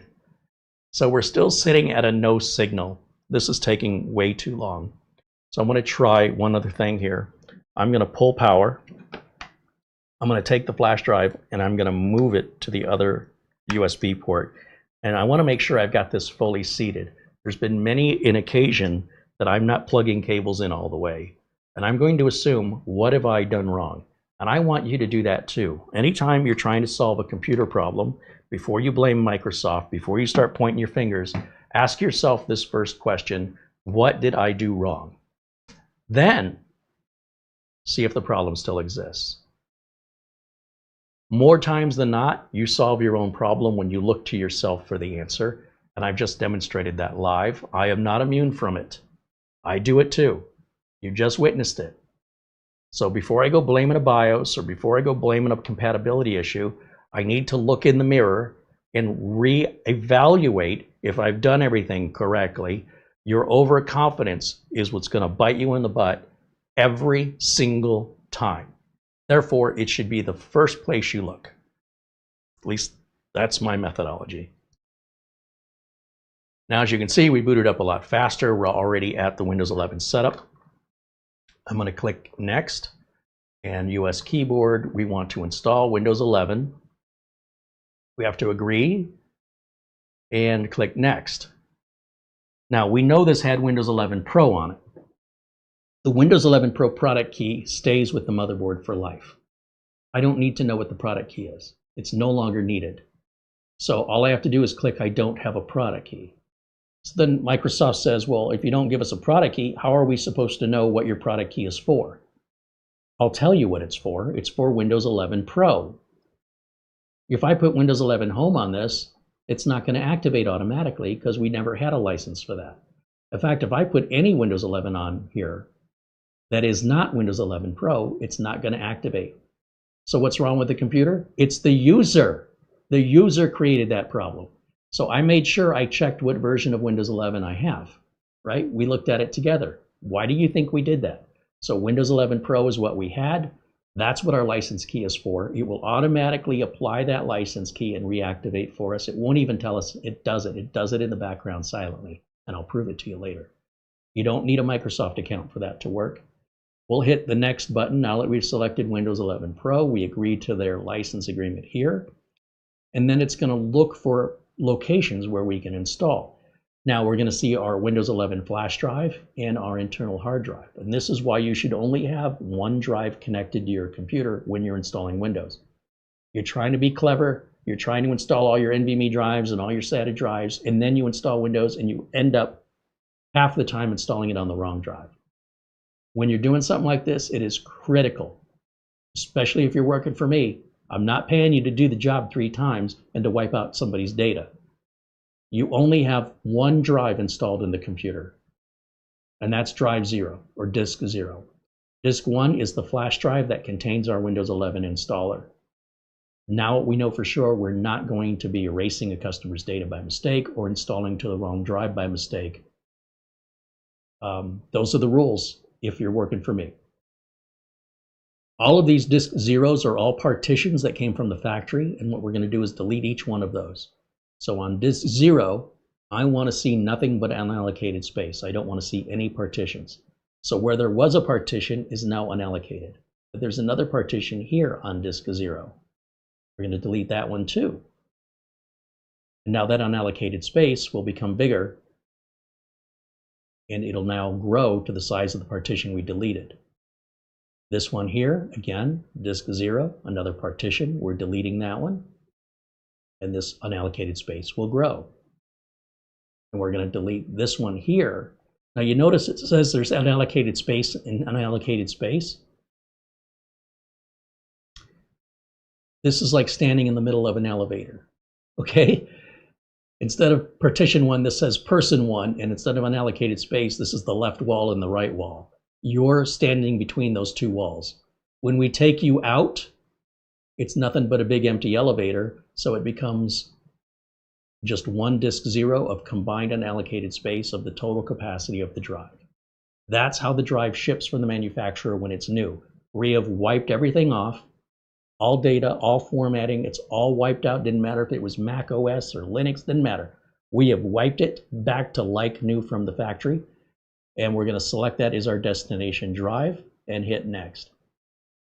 Other than that, the rest of the install is the same on a new build, because a new build would already be defaulted to disk 0 with no partitions. But a used drive, you have to delete the partitions first. And when we delete the partitions, we are nuking, completely erasing the drive. We're going to go to Windows 11 install. Yeah, we're going to hit install, and the process begins. At this point now, it's just a bit of a waiting game, and it shouldn't take very long to install Windows on a modern computer, just a few minutes. Once it's done, we'll go back to Windows updates, because there are updates since I created this flash drive, since Microsoft has updated the installer back in fall of 24. And the closer you get to the fall of 25, the more the updates accumulate. But Microsoft issues these cumulative updates that are big, almost like service packs, that contain a bunch of updates before them. The bottom line is it's important you grab all your updates so that when you check for Windows Update, it says no updates are available. If it's done all this and it's doing it without blue screening, then you can install your printer and set up your email, install Microsoft Office, et cetera, et cetera. And if you're smart, you will make a system image backup of it when you're done, and you will never do this for the life of that computer again. Something to think about. It's up to you. Using the Windows backup software is free. None of this costs you any money. Nothing I'm showing you will cost you a penny. Nothing I'm showing you requires any third-party software. Everything comes from Microsoft. The minute you step outside of Microsoft and you start having problems, what did you do? And what third-party application could have caused the problem? 80% of the time, that's your source. 20% of the time, could be something wrong, but it's pretty rare. People putting ad blockers on their browsers and other browser extensions hose up the whole experience, and it doesn't necessarily happen right away. So the end users can't correlate. They're not there technically to understand that the thing you did 3 months ago is the problem you're having today, because the updates you put on today are now conflicting with that software that was written usually on a budget. It's not the best software. Most third-party software isn't that good. There are exceptions, but especially if it's free, it's written to I would liken it to like somebody giving you a free meal at a food kitchen. It's probably not the best food you ever ate, but it's free and it does the job. If you get an upset stomach later, you ate. You know what I mean? There's nobody to really complain to. If you want to pay for a meal, you can get what you want, whatever you can afford. You know what I mean? It's in much the same way when you're getting free downloads from places, third party, they are often eventually going to cause you a problem. Some within minutes, some within months. Give it time. So again, if you're diagnosing a bizarre computer problem that happens after an update, it's likely not the update. It's some incompatible software that was not written according to Microsoft's recommendation to be compatible. The manufacturers take shortcuts, especially if the product is free. They don't owe you a darn thing. And oftentimes they're spying on you, and that's how they're getting paid. So as long as their spying works, they're getting paid. That's all they care about. If you're okay with it, I'm okay with it. Just trying to empower you to have a better overall PC ownership experience by getting out of those bad habits. Those days of needing those applications, that ship sailed a long time ago. Now, if you're still running Windows 7, well, different story, or Windows 8. And especially now with Windows 10 support ending, a lot of people who don't want to go to Windows 11 have never used it, and they're just complaining about change. That is a disease that occurs to people as they age. It's not a disease children have, and it is a disease. I'm comfortable, I'm familiar, I don't want to change. Well, you've stopped growing as a human being. You've decided you don't want to learn anymore. You've decided it's too much of a hassle to embrace modern technology. And in my experience, I've been guilty of that myself. When I do finally open my eyes to it, I realize what a fool I've been. That my life could have been so much better if I just would have taken a few minutes to learn. It won't take your whole life. And within a couple of weeks, it'll be familiar to you again, whatever it is. A new car, a new job. Boy, there's nothing worse than starting a new job. And you got to meet all these new people and figure out how to navigate the building. You got to learn what all the new processes and procedures are. But after 2 weeks, it's nothing. Once you get through 2 weeks, it'll become your new favorite. So that's a mental block that some people will fight to their death to defend. It seems like a weird hill to die on, but it's their life. All right, so here we're just going to go through our standard procedure just like we did before, only now we don't have an international version of Windows install. We have specifically a United States English version of Windows on my installer. The manufacturers of these PCs make them to go around the world, and so they use a different kind of installer, which I could also do, but why would I? So this way we're not going to get as many, like we're not going to have the modified desktop and all that other stuff. I'll just show you. First of all, I've made a mistake here in that I have left my Ethernet cable plugged in. This should have been removed right at the get-go, but I've caught it in time. So we're just going to unplug it because when we install Windows, we want no network connection.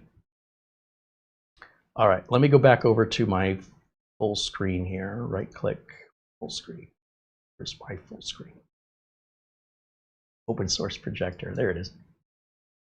Yeah, so I'm going to click the same things we did before. You'll just notice they look a little bit different than the international install of Windows 11. I'm going to skip a secondary keyboard layout. We're going to click I don't have internet.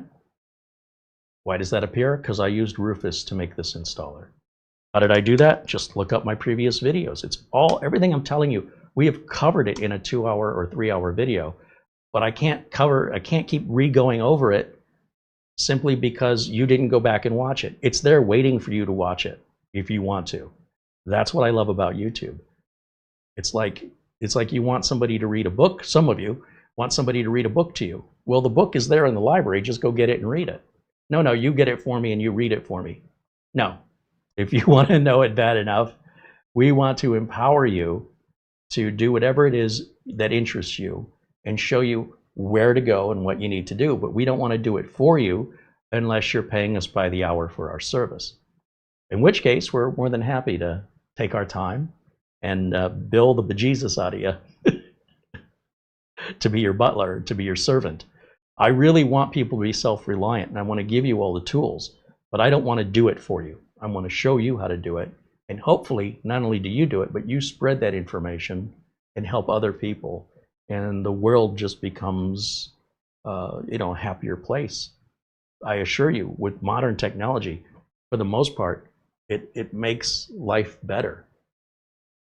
I don't want to go back to a over-the-air antenna with a little 4:3 standard definition television. No, thank you. I don't want to go back to a hanging wall on the phone. I'd rather not. I don't want to go back to having a Rolodex with people's names and numbers in it. No, thank you. I don't want to go back. It was so bad compared to today. And I might have been reluctant to move forward. I very rarely first. Sometimes things are a fad and they kind of come and go, and I kind of wait it out and see what's going on. And it took me for a long time before I got a smartphone. If you guys remember, I had a flip phone for a very long time. And now that I got a smartphone, I wonder how I ever lived without it. Now that we're up at the desktop, I can plug the internet in. I'm also done with my USB flash drive. And we'll put that in the drawer. I'll grab my network cable. What do I do with it? Right here. And we're going to plug that in. And I can do one of two things at this point. Once the network gets an IP address, you'll see the start menu start to propagate. There it goes. And it'll automatically start doing Windows updates in the background, whether I like it or not. So if we go to Windows updates, like, let's just do that now. Let's go to Windows Update. And then I'm going to turn that option on, come over here. I turn on all the same options every time. Very consistent. And that way I know approximately how long a job should take. And I know if something goes wrong, if I've always done it the same and it didn't go wrong before, that helps diagnose faster. But if I make it up as I go and things go wrong one time that didn't go wrong before, how do I know? What's the difference? So for me to stay in business, for me to be able to continue to work at the quickest pace possible, I have developed these processes for this reason. Now, while it's downloading updates, just out of curiosity, if we go to the device manager, how many devices are missing on a clean Windows install? I see 3. One's a network controller, an SM bus controller, and a encryption decryption controller, whatever that is. I don't care.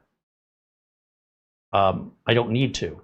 Some of those drivers may be right in here through Windows Update. We won't know until we get through that. However, let's go through this first. We'll do our restart and we'll go back in the device manager and see if we're missing any drivers. If we are, I guarantee you we have them on the blue flash drive. And if we're not, then I guess we never needed to back the drivers up. Okay? If a default Windows install after hitting Windows updates provides all the drivers, they're not going away. If every driver that's missing is now fulfilled by Windows Update, there is no reason to back up your drivers anymore. We never go backwards, we only go forwards. Those drivers will never be taken away. There's no reason for you to hoard them or copy them anymore. The internet is your library.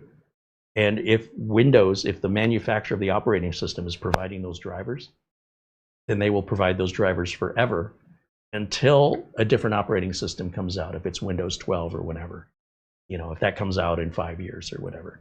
So just so you know. All right, while we're waiting, let me jump over to the chat room. Oh, let me adjust my power settings too. I don't want the screen to go to sleep on me while we're live here. So give me 1 second. Oops. Looks like it's putting a video driver in just as I was about to do that. Murphy's Law. All right, there we go. And then I'm gonna, oh, see, it went into 4K mode. We're gonna go to Edit Power Plan, and let's just see what it's set to. 5 minutes. I'll change that to 3 hours. And as far as putting a computer to sleep, if your computer has batteries, like a laptop or a tablet, it's an important setting. Otherwise, it is a pain in the butt. And I don't recommend using sleep on a computer that's plugged in ever, under no exceptions. It is the bane of people in IT to deal with unnecessary support calls over that nonsense. Now, the other thing I would check would, I'll change my resolution to 1080 so I can read it. So we'll go back to display settings. This is why we didn't install any software yet. Until we've got the system running and we know it's working, only then do we start to customize it with our printer and our email and our programs. And when we do that, we do one at a time and we reboot. That way, if there's any problem that occurs after a reboot, you'll know it's the last thing you did that caused it. If you do everything at once and then you reboot, good luck figuring that out.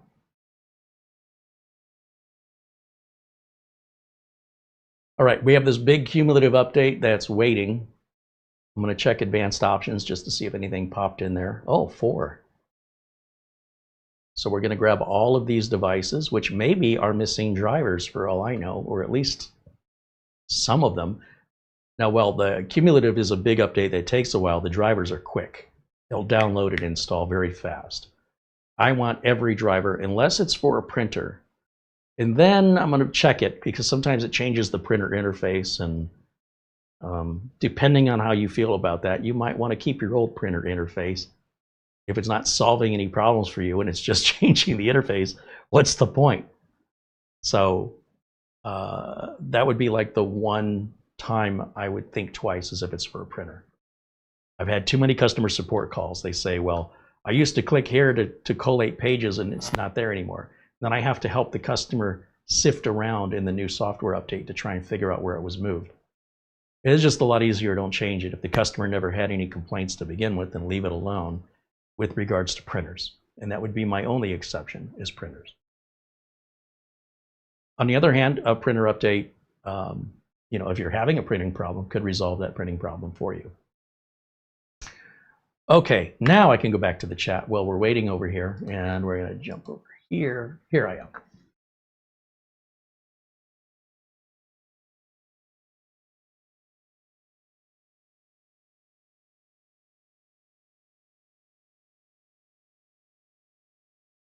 Phil Stodd said, I was not able to get my old contacts onto my new phone. The good point is that all the incoming calls are tagged as potential spam.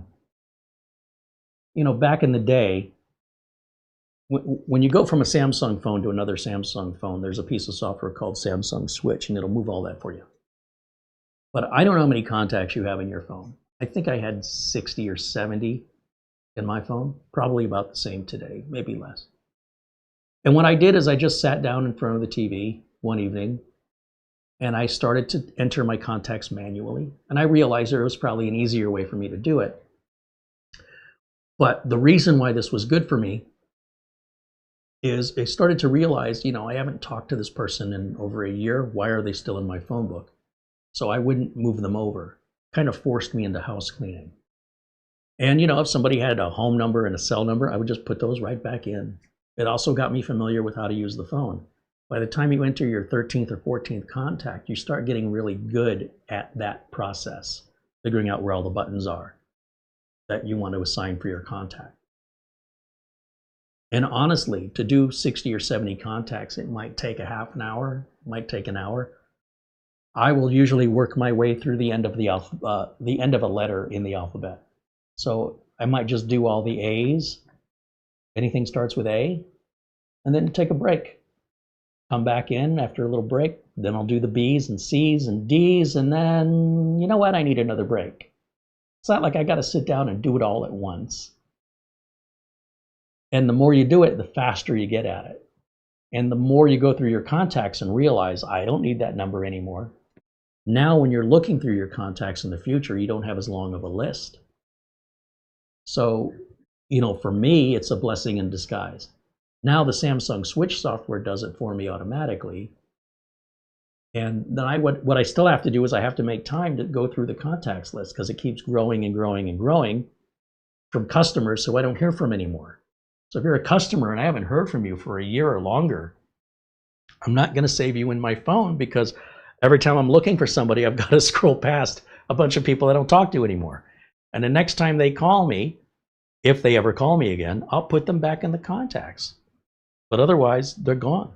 So anybody who doesn't call me within a year, if they reach out and say, hey, how's it going? And I say, who is this?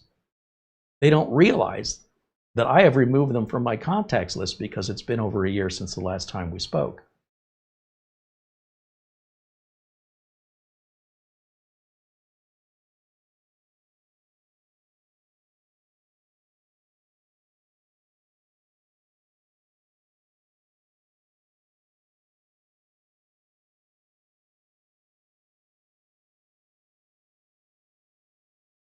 Paul Connolly joins us from Australia. There's Phil Stodd saying hello. What else we got going on?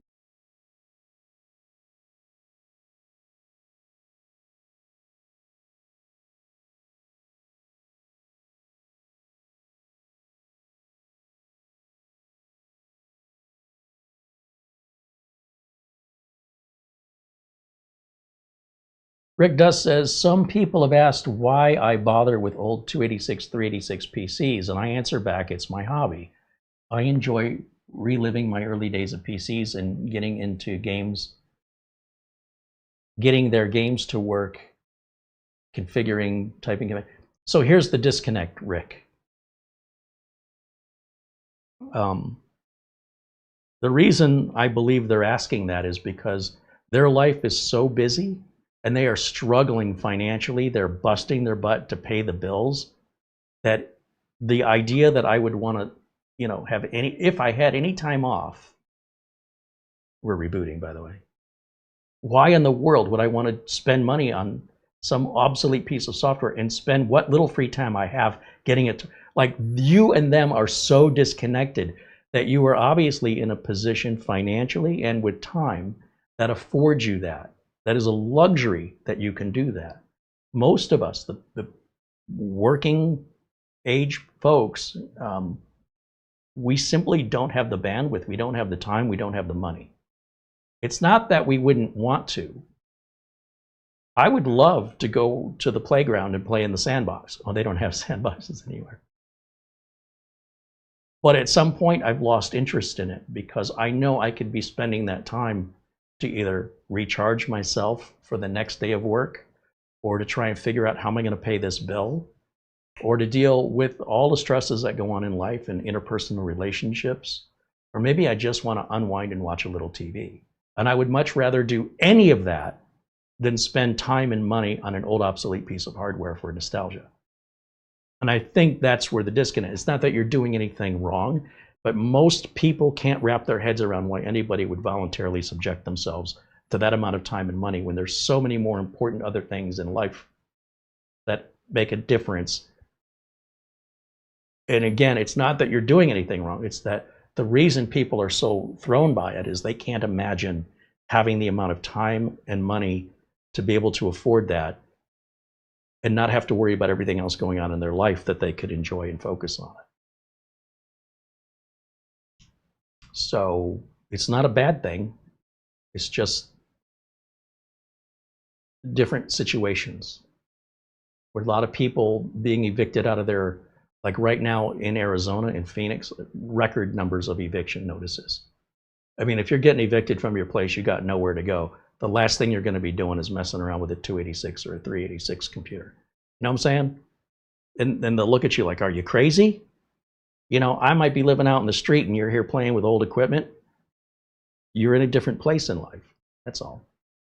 Or it's important to you. It's not important to them. But do understand that is the disconnect. People can't wrap their heads around it because it's unfathomable to them.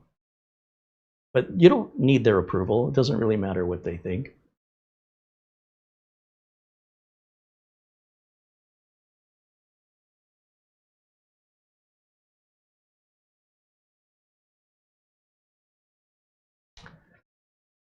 Let's see, Mark Leibowitz is talking to Barry Klein. He says, this Tricu W4 looks essentially similar to the Paladin W4 that I like, although it has 2 Ethernet jacks, which my low voltage subcontractor would like. Mark Leibowitz works as a computer repair technician. He's got his own shop in the Illinois, Chicago area.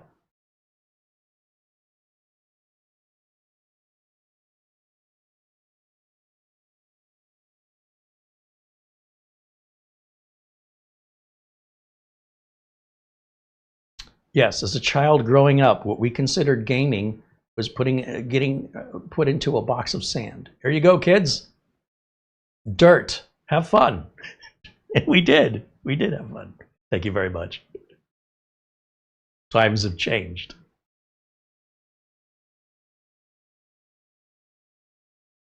Andy W6AD mentions the difference between the Paladin W4 and the Trycoo W4 the color of the box and the CPU. And of course, the ports are be a little different. They do try and differentiate the brands a bit. Bill Stodd said, after I turned 70, my life has become really easy. I still make a 40-mile commute to work twice a week. Yeah, there's not too many people that are 70 years old that still go to work every week. I knew a guy in his 90s. He was driving himself to work. Had a printing press in New York. He would go to work every day.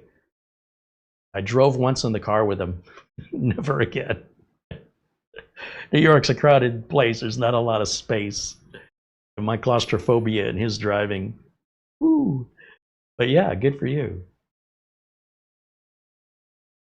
Paul Connolly says, growing up in Australia, sandboxes have critters that might want to kill us. Oh yeah, Australia's filled with all kinds of critters that want to kill you.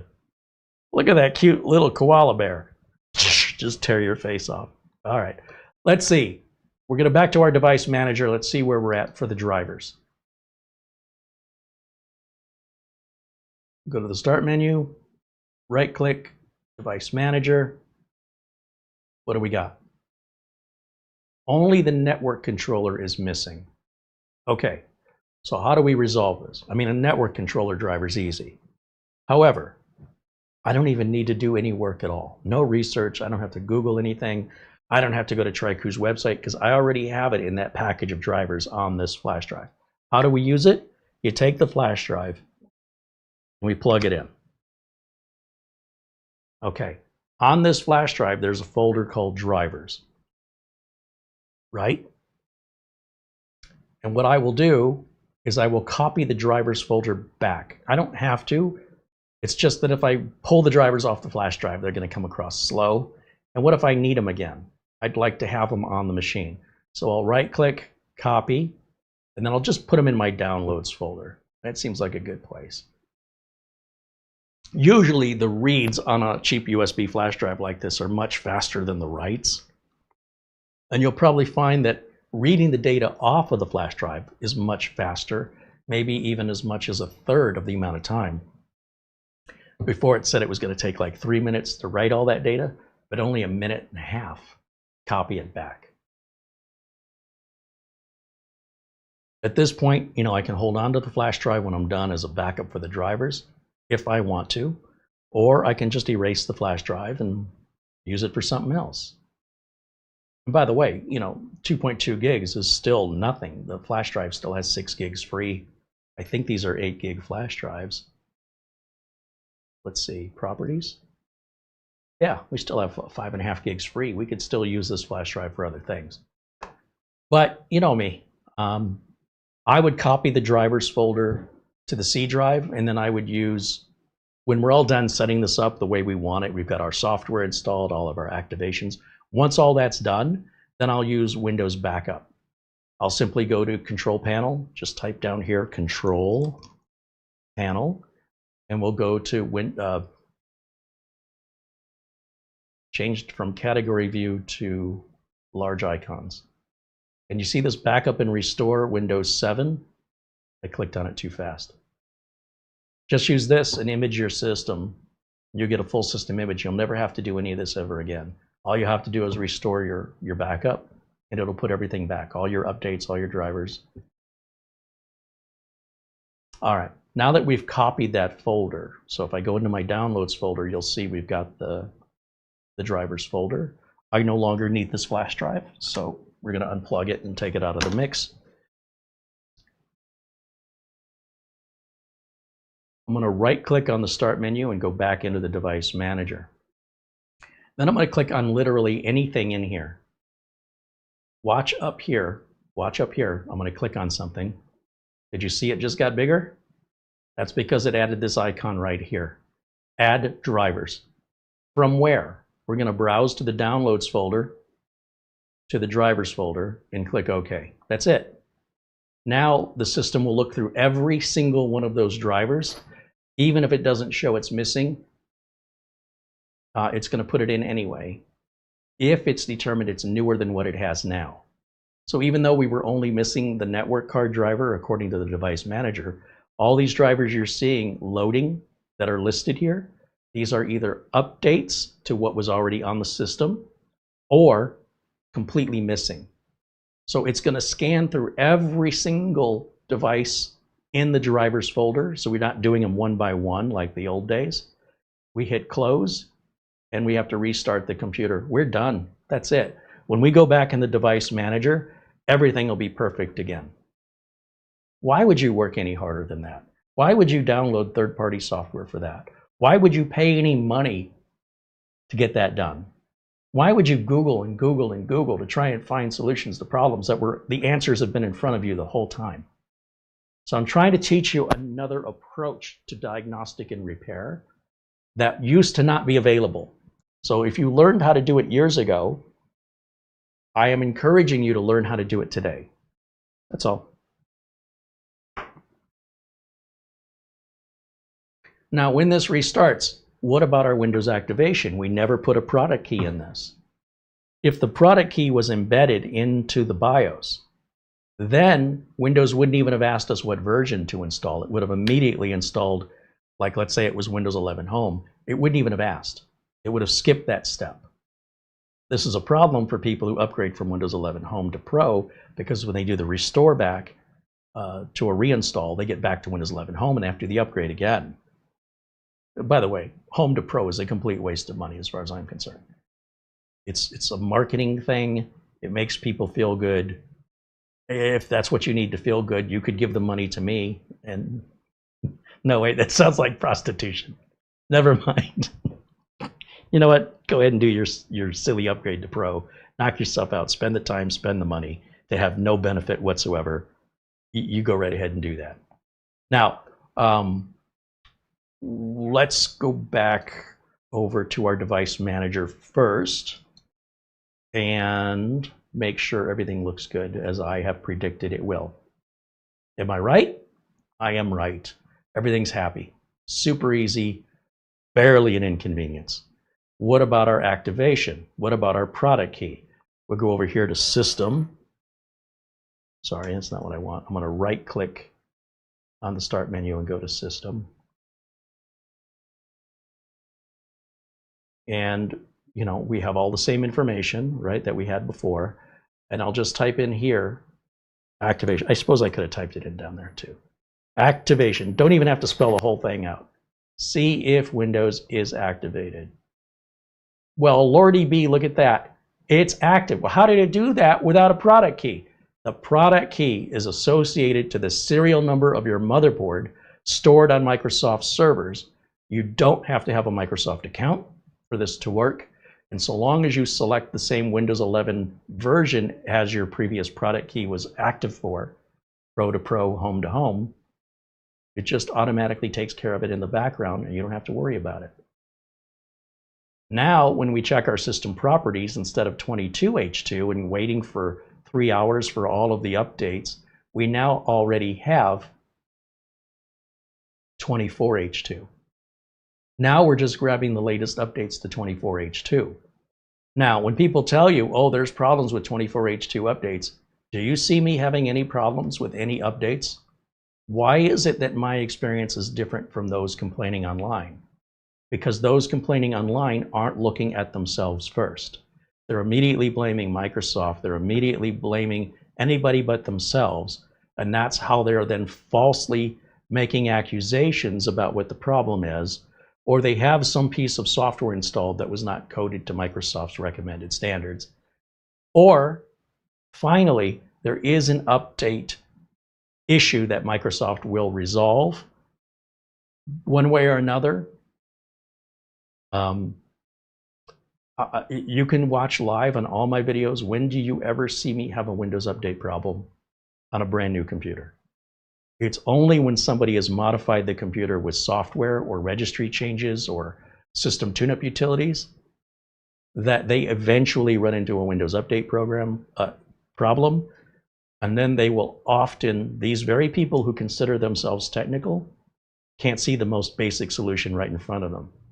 And yet when I talk to the average user who does not consider themselves to be technically capable, they often ask me, what did I do wrong? And I cannot tell you how frequently the problem is reversed. For all those non-technical people who assume they did something wrong. In most cases, they didn't do anything wrong. In my experience, as a working computer technician for over 30 years. And those who say, you know, I work with computers, I've been doing this years, blah, blah, blah, that's when my flags go up. Their overconfidence has blinded them to the solution that they caused, more times than not. The user who thinks they did something wrong usually didn't, and the user who insists they did nothing wrong because I know what I'm doing usually did. So make that, there's always exceptions, but that is, the ratio is so like 90-1. It's crazy. And that's how I'm able to do my job faster. I'm listening to what the user says, not just about the problem, but about how they view the problem. It's this damn computer. It's this damn Microsoft Windows. That is always, nearly always, the user. I don't know what I did wrong. I must have clicked something. That is nearly always something wrong with the computer. And the person did nothing wrong. I'm telling you this so you hear yourself and you hear it from others, and you can get to the solution more times than not faster by listening to what I'm telling you and following the trajectory to getting to the solution faster by simply knowing where to start. And it's not always the same. It's not an absolute, but it's enough so that anything else is an exception. And it's not to belittle or make fun of anybody. It's just reality. It's an observation. It's not a prejudice. It's not, I can't control if it's raining outside.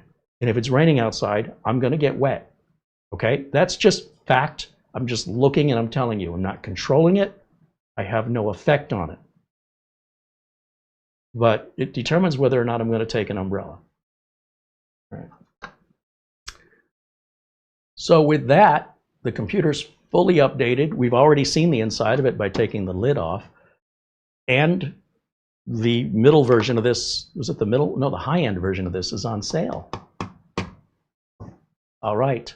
Does anybody have any questions? By the way, I've not heard, this thing's been silent the whole time. I haven't even, it's never even so much as interrupted or distracted me during this whole broadcast.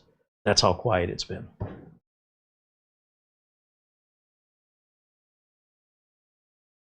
Barry Klein says, I think Carey's going to be so confused when he gets back into the chat and sees us all talking about cat litter. I'm so glad you've been paying attention to the show. Why am I even here?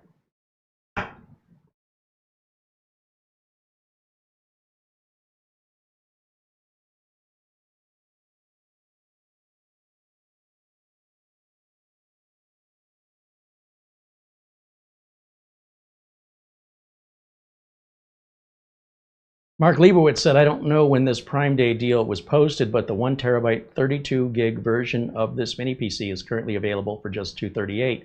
And my apologies if someone already mentioned it. I mentioned it at the beginning, but we'll go back and revisit it just for people that have joined us late, like some other people who are tardy and missed what we talked about.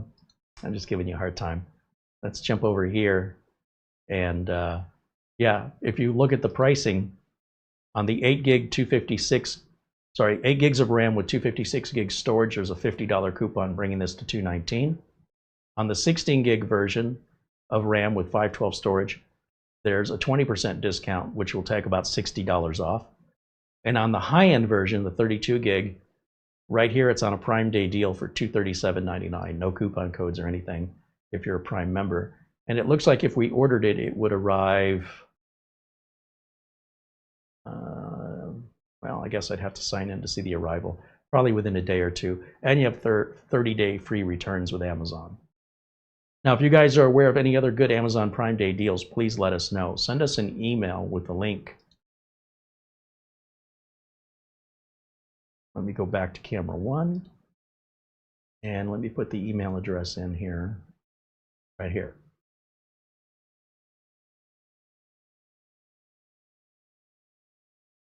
I suppose one final test we can do while we're waiting is I will go to I'm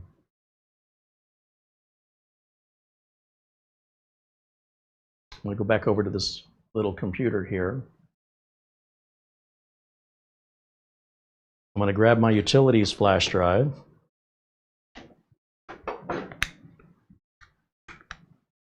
And let's take a look at Crystal Disk info. So there's a few utilities that I like to copy over.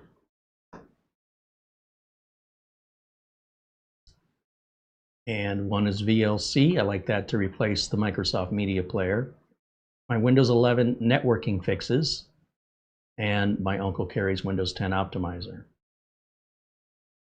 And then, of course, I can bring over CPU-Z if I want to look at specs that are typically in the BIOS. I can see right it through here, like what kind of RAM we have, how many slots we have. As for testing, I would bring over Crystal Disk Mark Portable and Crystal Disk Info. Now, Crystal Disk Info is likely going to show us a brand of SSD made by Paladin. Let's see if it does.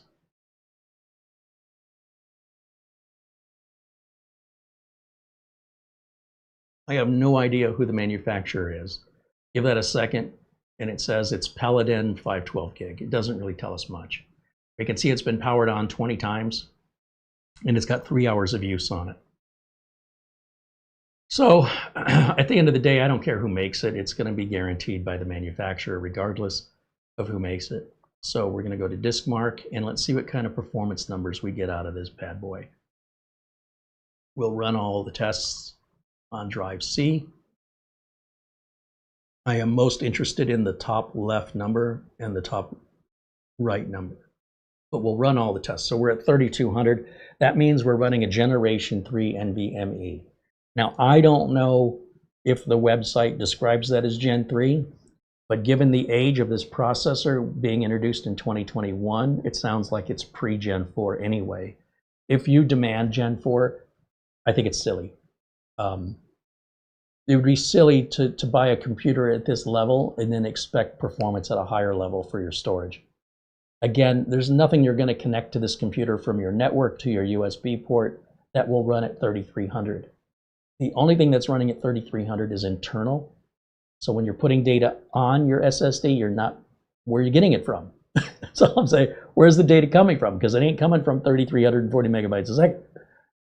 And when you're taking the data off of the NVMe drive onto something else, where's it going? Because I guarantee you it ain't going somewhere else where it can move that fast. So only internally within Windows. So what does that mean? Will Windows load any faster? Yeah, it'll load in 11 seconds instead of 13 seconds. Are you going to notice it? Probably not. You're going to blink your eyes and 2 seconds went by, maybe. I realize it's a little bit of an exaggeration, but 2 seconds is an exaggeration. Like if you care about 2 seconds, I can't help you. I hope you have a big enough wallet to have that kind of demand and intolerance for time. We can accommodate as fast as you want to go, so long as you want to spend the money. This is an old adage in car racing. The owner of the team, of the car racing team, I don't care if it's F1 or NASCAR or drag racing, how fast can we go? How much money do you have? The more you want to spend, the faster we can go. That's it. So when you consider what this WO4 is going for on Prime Day, that 32 gig with 1 terabyte of storage, and you're going to find something to complain about, that this is not the right computer for you, you need to spend some more money. That's all I'm saying. Now, we're looking at 3300 on the sequential reads, 2722 on the sequential writes. If we doubled this, if we went to a Gen 4 and this was 6600, let's say, and this was what's that going to be? 5400, then you're going to see a difference of milliseconds, which you probably cannot see without a benchmarking tool. Period. That's it. This is all psychosomatic. This is here to sell you products. It's not really here to make a big difference. For the people this makes a big difference for, they shouldn't be looking at this price range. All right? So I just want to set your expectations accordingly. A lot of people are chasing numbers. If you want to chase numbers, it's not illegal. It's expensive and really results in very few actual practical differences in real world application. But there are exceptions where people do need that difference. And I guarantee you, they're spending a lot more money. So I don't think this is anything to shake a stick at. I think it's fantastic performance. When you go to those entry level, you know, those N100, N150, those are usually SATA-based storage. That's going to run a fifth of that speed, maybe even a sixth. You're looking somewhere around 500 megabytes per second. And even that's not slow. I know you're looking at the numbers and you're going, boy, 500 is nowhere near 3,300. 500 milliseconds versus 3,300 milliseconds. No, it's a bad example. Even still, you'd be hard pressed to accurately measure that. If I had a timer and I clicked it to hit 500 milliseconds, or really the extension is the not the length of time that it's taking, but the length of, how can I explain this? I shouldn't have started this. It should work either direction. But yeah, if we time out 500 milliseconds, that's half of a second, right? 0.5 of a second. 3,300 milliseconds would be what percentage of a second? It would be 4 seconds. It's not a big difference. And the bigger the number gets, the more diminishing your returns are. The numbers keep doubling, which looks fantastic. But the end result of the doubling numbers, and now instead of taking half of a second, now it takes only a quarter of a second. Look, you doubled it. You cut it right in half by doubling the speed. But when you cut in half a little teeny tiny sliver, you're still left with a little teeny tiny sliver. And the more you keep doing that, the smaller the sliver gets until you can't find it anymore. Okay, that example went way off the rails, but you understand what I'm getting. You reach a point of diminishing returns, and once you hit that, going beyond it is pointless. So it's something to keep in mind, because you're going to get caught up in a lot of all the hype that's happening here online. And for tech enthusiasts looking for the extra quarter of a second, they have the money and it matters to them. For the rest of us, who cares? You're never going to notice it without benchmarks. And I would challenge those people who make all these claims about how much better it is to show me without benchmarks. Show me. Good luck seeing it. Don't run a benchmark. Do some work. Because the amount of time it takes you to do the work, you're the part that needs upgrading, not the computer. Somebody says, well, it'll render out my slicer files faster. Okay, but your print job's still going to take forever. And by the way, the amount of time that you're spending in modifying and polishing that slice file, that still takes the same amount of time because you're still as slow as you were before. It's only when you render it that it happens quicker. And then when it goes to print it, your printer's not going to print it any faster. So this mentality is twisted. It's so far from reality for the average user that the majority of these videos are intended for just a very tiny percentage of the public that's into that. But what ends up happening is they think, well, if that's good for them, it should be good for me. It isn't. It isn't. Not for most of you. It's just a big waste of money. But if it makes you feel good, you know, that's a different story. I can't help you with that. But when it's measurable performance outside of benchmarks, of actual working with the computer that you can show me, then for you, that works. But for everybody else, for each individual to show me, then I'm behind you. But if you can't show it to me, you're wasting your money. It's that easy. So I'm not saying it doesn't benefit anybody. I'm saying it doesn't benefit most, because most people cannot demonstrate where it's any different without using a benchmark. And if that's your measure and that's how you want to spend your money, I'm not telling you not to. I'm just saying, if you were my client, I wouldn't steer you that way. I would steer you away from that. We'd talk about what really matters, what really makes a difference. Reliability, performance, security. Anything that falls outside of that, waste of time, waste of money. At least if you're working for a living and you're getting paid to help customers and you genuinely want to help them, which is what I want to do, I'm not helping them by telling them to buy nonsense that at the end of the day they're spending more money and won't end up with anything that makes any practical difference in performance, reliability, or security. Okay, so that's the way I see it. All right, I guess I can go full screen now, back over to camera one, and we're going to wrap it up for today. We're just over our 2-hour mark. One of the things that you can do if you're looking for some really cheap budget computers, just to give you an example of what I do here. If we go over to Amazon again, and we want to see if there's any other deals, the N100 is a very common budget processor available today at very low prices. So if I just type that into the search, I can see hundreds of N100s. And then from that, I can determine, well, is it on sale? And, you know, how is it equipped? How much RAM, how much storage? I'll see brands I've never heard of before. Some aren't even listed as a brand. This one doesn't seem to have a brand name at all. This one will fit in the palm of your hand. Here's another one that doesn't seem to have a name brand on it. If you don't care about support and you got $125 to spend, 8 gigs and 256 storage is good enough. How much of a warranty do you need on that? I mean, we've gone out to dinner and spent more than that. So this is a computer that'll last you likely for years. And as we keep scrolling down, you'll see all different kinds of options. Some manufacturers, no idea who makes them. And others do have support websites like this one here. What's going on here? No idea who makes this. Still $132, 16 gigs of DDR4, 500 gig. Seems like a pretty good deal. Built-in power supply right there. I'm digging that. We keep looking through here.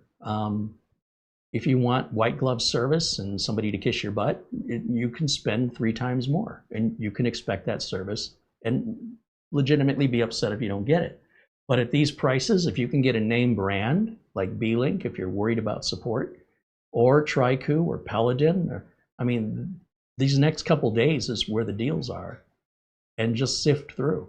Now, the N150, if you want something a little bit more powerful, you could go to an N150, and we can just go up here. I don't know why I scrolled up. Just change that to N150.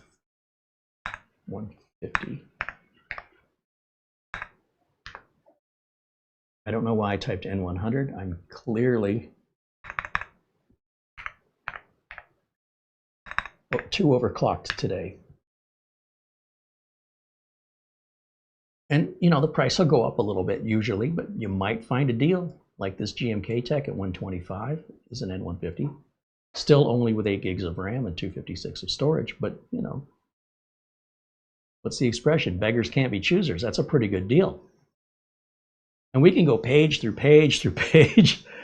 And, you know, if you want to take a chance with a no-name brand manufacturer, so long as you're buying it from Amazon, you have that 30-day free return window. So how bad could it be? Send it back if you don't like it. Usually, if they work out of the box, they're going to work for years unless you drop them, kick them, or spill something on them, abuse them in some way. There's no moving parts in here but the fan.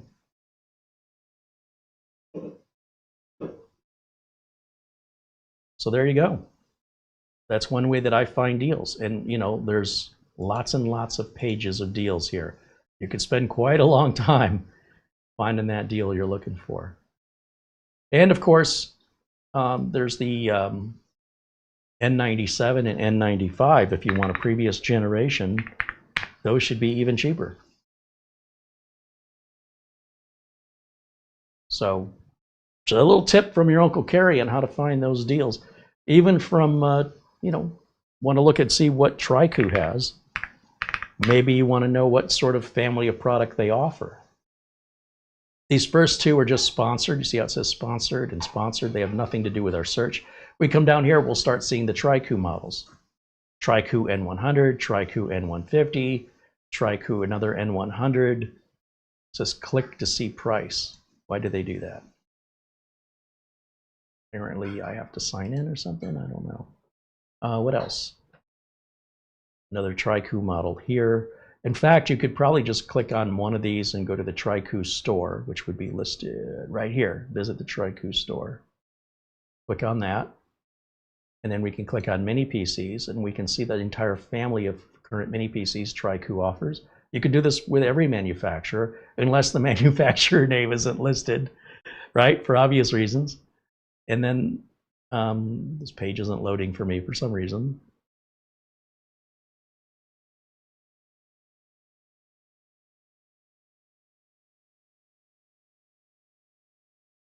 Want to look at their best sellers? WI6. Oh, I remember this guy with the RGB around the edges. Remember that? That was all metal. That thing is heavy. Anyway, you might find some good deals. Regardless of the topic you're looking for, just start with that search and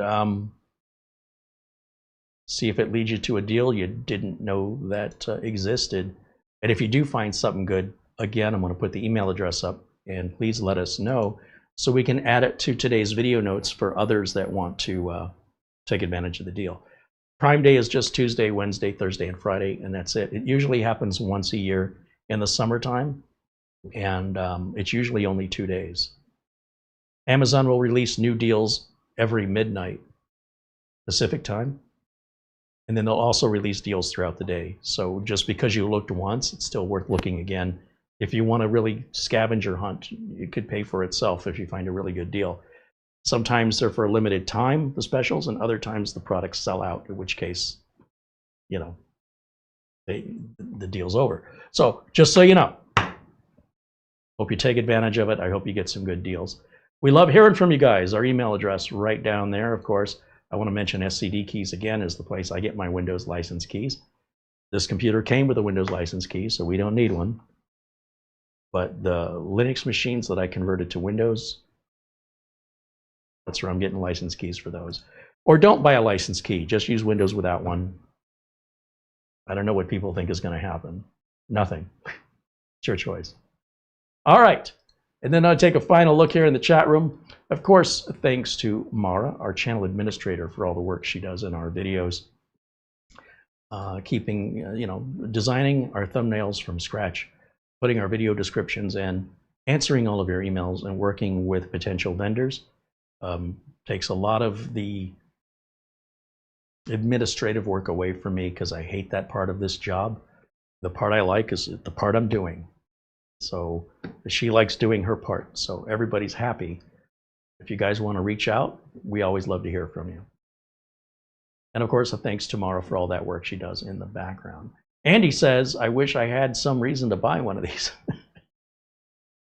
Yeah, sometimes there's really good deals and I'm staring at them and I really want to buy it, and I think, what am I going to do with that? I have no idea.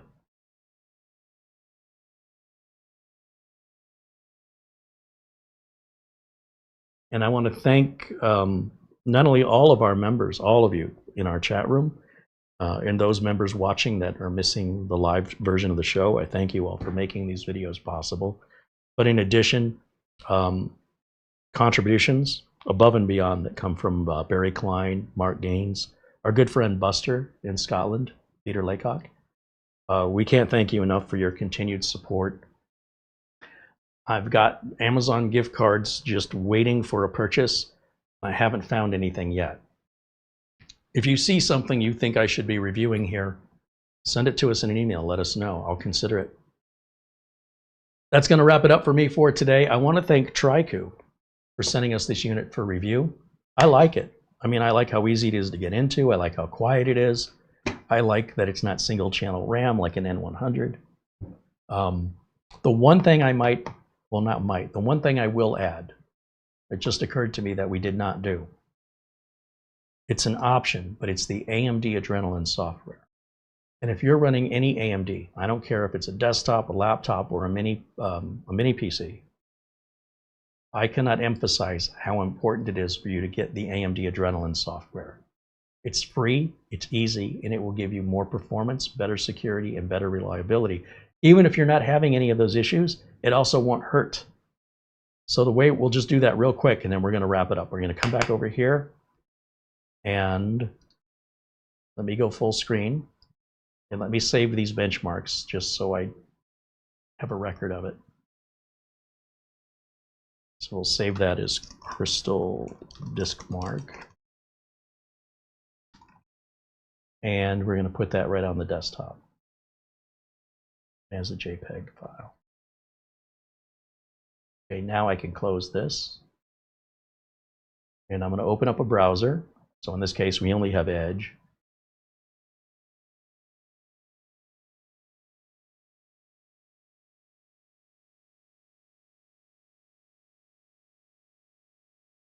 And we're just going to come up here and type in AMD Adrenalin.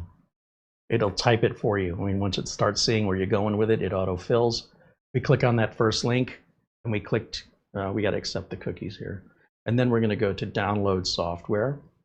We want to download Windows drivers, and it starts to download the AMD Adrenalin automatically. Once we have it, we click on it to execute it, and we give it permission. And while it's running, I can just close this to get the clutter out of the way, just because it's messy. You don't have to.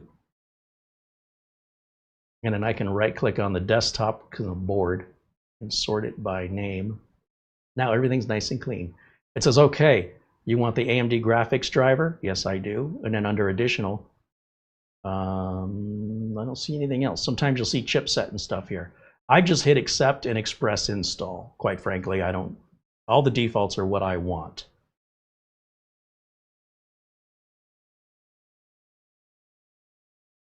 Now this will check for updates. It'll let you know when there's updates, so you can always get those performance and security enhancements as things evolve and other Windows updates come out and other optimized code comes out that can improve reliability of the machine. It can improve the responsiveness and overall performance of your computer and make it more secure.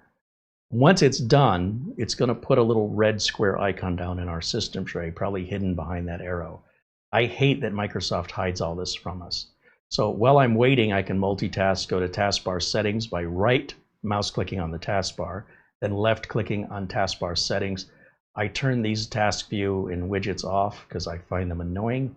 I come over here to other system tray icons. I turn off OneDrive, but I want to turn on pretty much everything else. Except Microsoft Teams, I don't want that. Now I can see our security is happy. You know, we didn't have to do anything in here.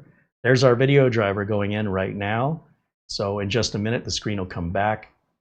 And yeah, everything looks happy in our security. That's why I don't want that hidden. This is also our safely eject for the flash drive. Again, the video driver is installing. There's more to it than just one single thing.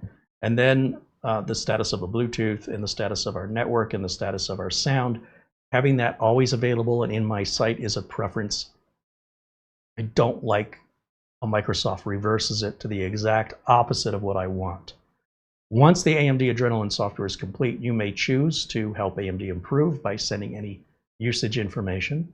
And if you want it to launch right away, which I do, I'll hit finish. In just a minute, it's going to pop up here. This could take just a few seconds to load the first time. And it's going to give us these optimizations. I'm not interested in any of these optimizations, so I'm going to skip it. And what I am interested is in the top right corner, that our current version is 25.5.1 and that it was checked. If you want to just check it for updates, we can just verify we have the latest version. That's all I'm doing. That right there is put in more updated graphics drivers, which likely improves performance, especially when gaming. If I right click again on the taskbar settings, there's probably an icon hidden again. So under other system tray icons, do I see a red one for AMD? I do. I want to turn that one on, and that will remind me every time I look down here to just check that from time to time. It should auto update, but I like to have the reminder. Anything hidden back here is stuff I don't want to see. Microsoft Teams and Microsoft OneDrive. And I will end up just uninstalling those, right? Just going to start, settings, apps, and I will start taking out things that I don't consider them to be bloat, but they're just, what would I describe it as?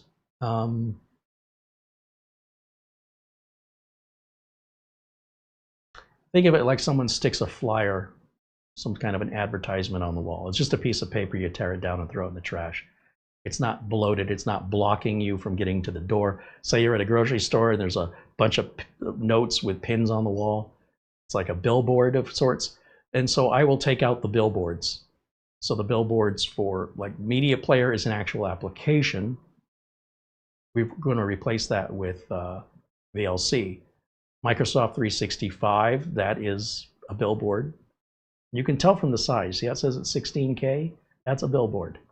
16K is not Float. Okay. And they just take seconds to take them out. Microsoft News. These are teeny tiny little gnats. And this is my pesticide. Okay. Microsoft Teams, I want that out of here. That's a little bigger at 40 megs, but that's no Norton or McAfee antivirus. That's still nothing. And there's another Teams. We'll take that one out too. If somebody wants to put Teams in, they can always add it later for free. This Outlook, again, 16K, that's an advertisement. We're going to take that out. Anything that's 16K is an advertisement. Photos, the first time that launches, I like the Photos app. I leave that one on. So just because it's an advertisement doesn't mean it's not something I don't want that's free. So I'll leave that one alone. Remote desktop connection, if I take this out, which I should for security reasons, it's going to require a restart to fully flush that out of the system. I highly recommend you take this off your system unless you're using it. And if you are using it, I can't help but ask why. Because quite frankly, there's much better free remote tools that are way more secure than that. Mark Gaines just contributed a £10 super chat. And Mark says, I just purchased the Corsair iQ Link Titan all-in-one on Amazon Prime for £144. Is that a good price? I don't know what that, I've never even heard of that product, the Titan. But obviously an all-in-one cooler from Corsair, and I'm guessing it must be their top of the line. I know Lee & Lee just released the Hydra Shift 2, is that right?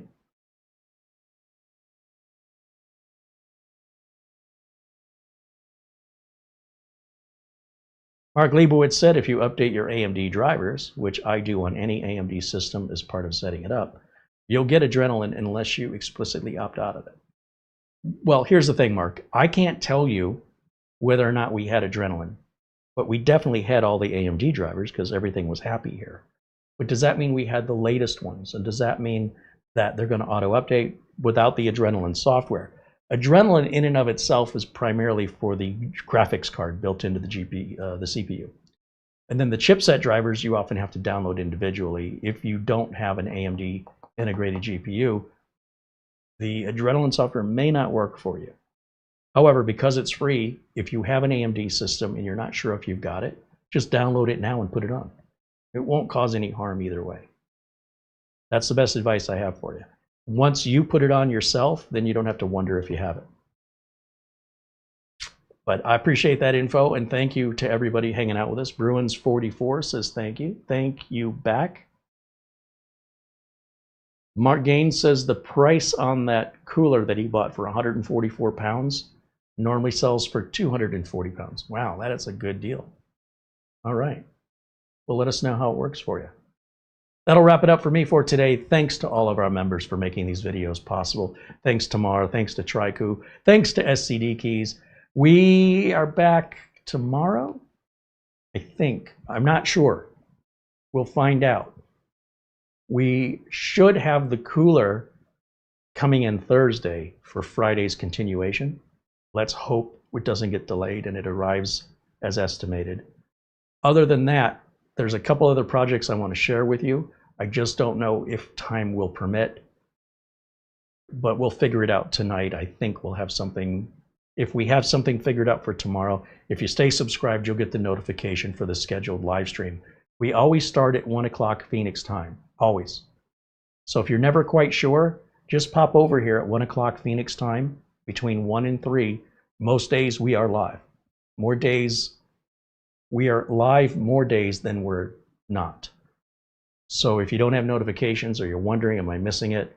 It's always the same time. Some days we take off, but it's rare nowadays. I've got so much work to do. I've got so much to share with you. We're broadcasting nearly every day now. So also turning on notifications will alert you when we set up a stream. Sometimes they get set up last minute though. That's it. That's all I got to share with you for today. I hope you find some good deals at Amazon Prime, and if you do, please share them with us so we can share them with the audience.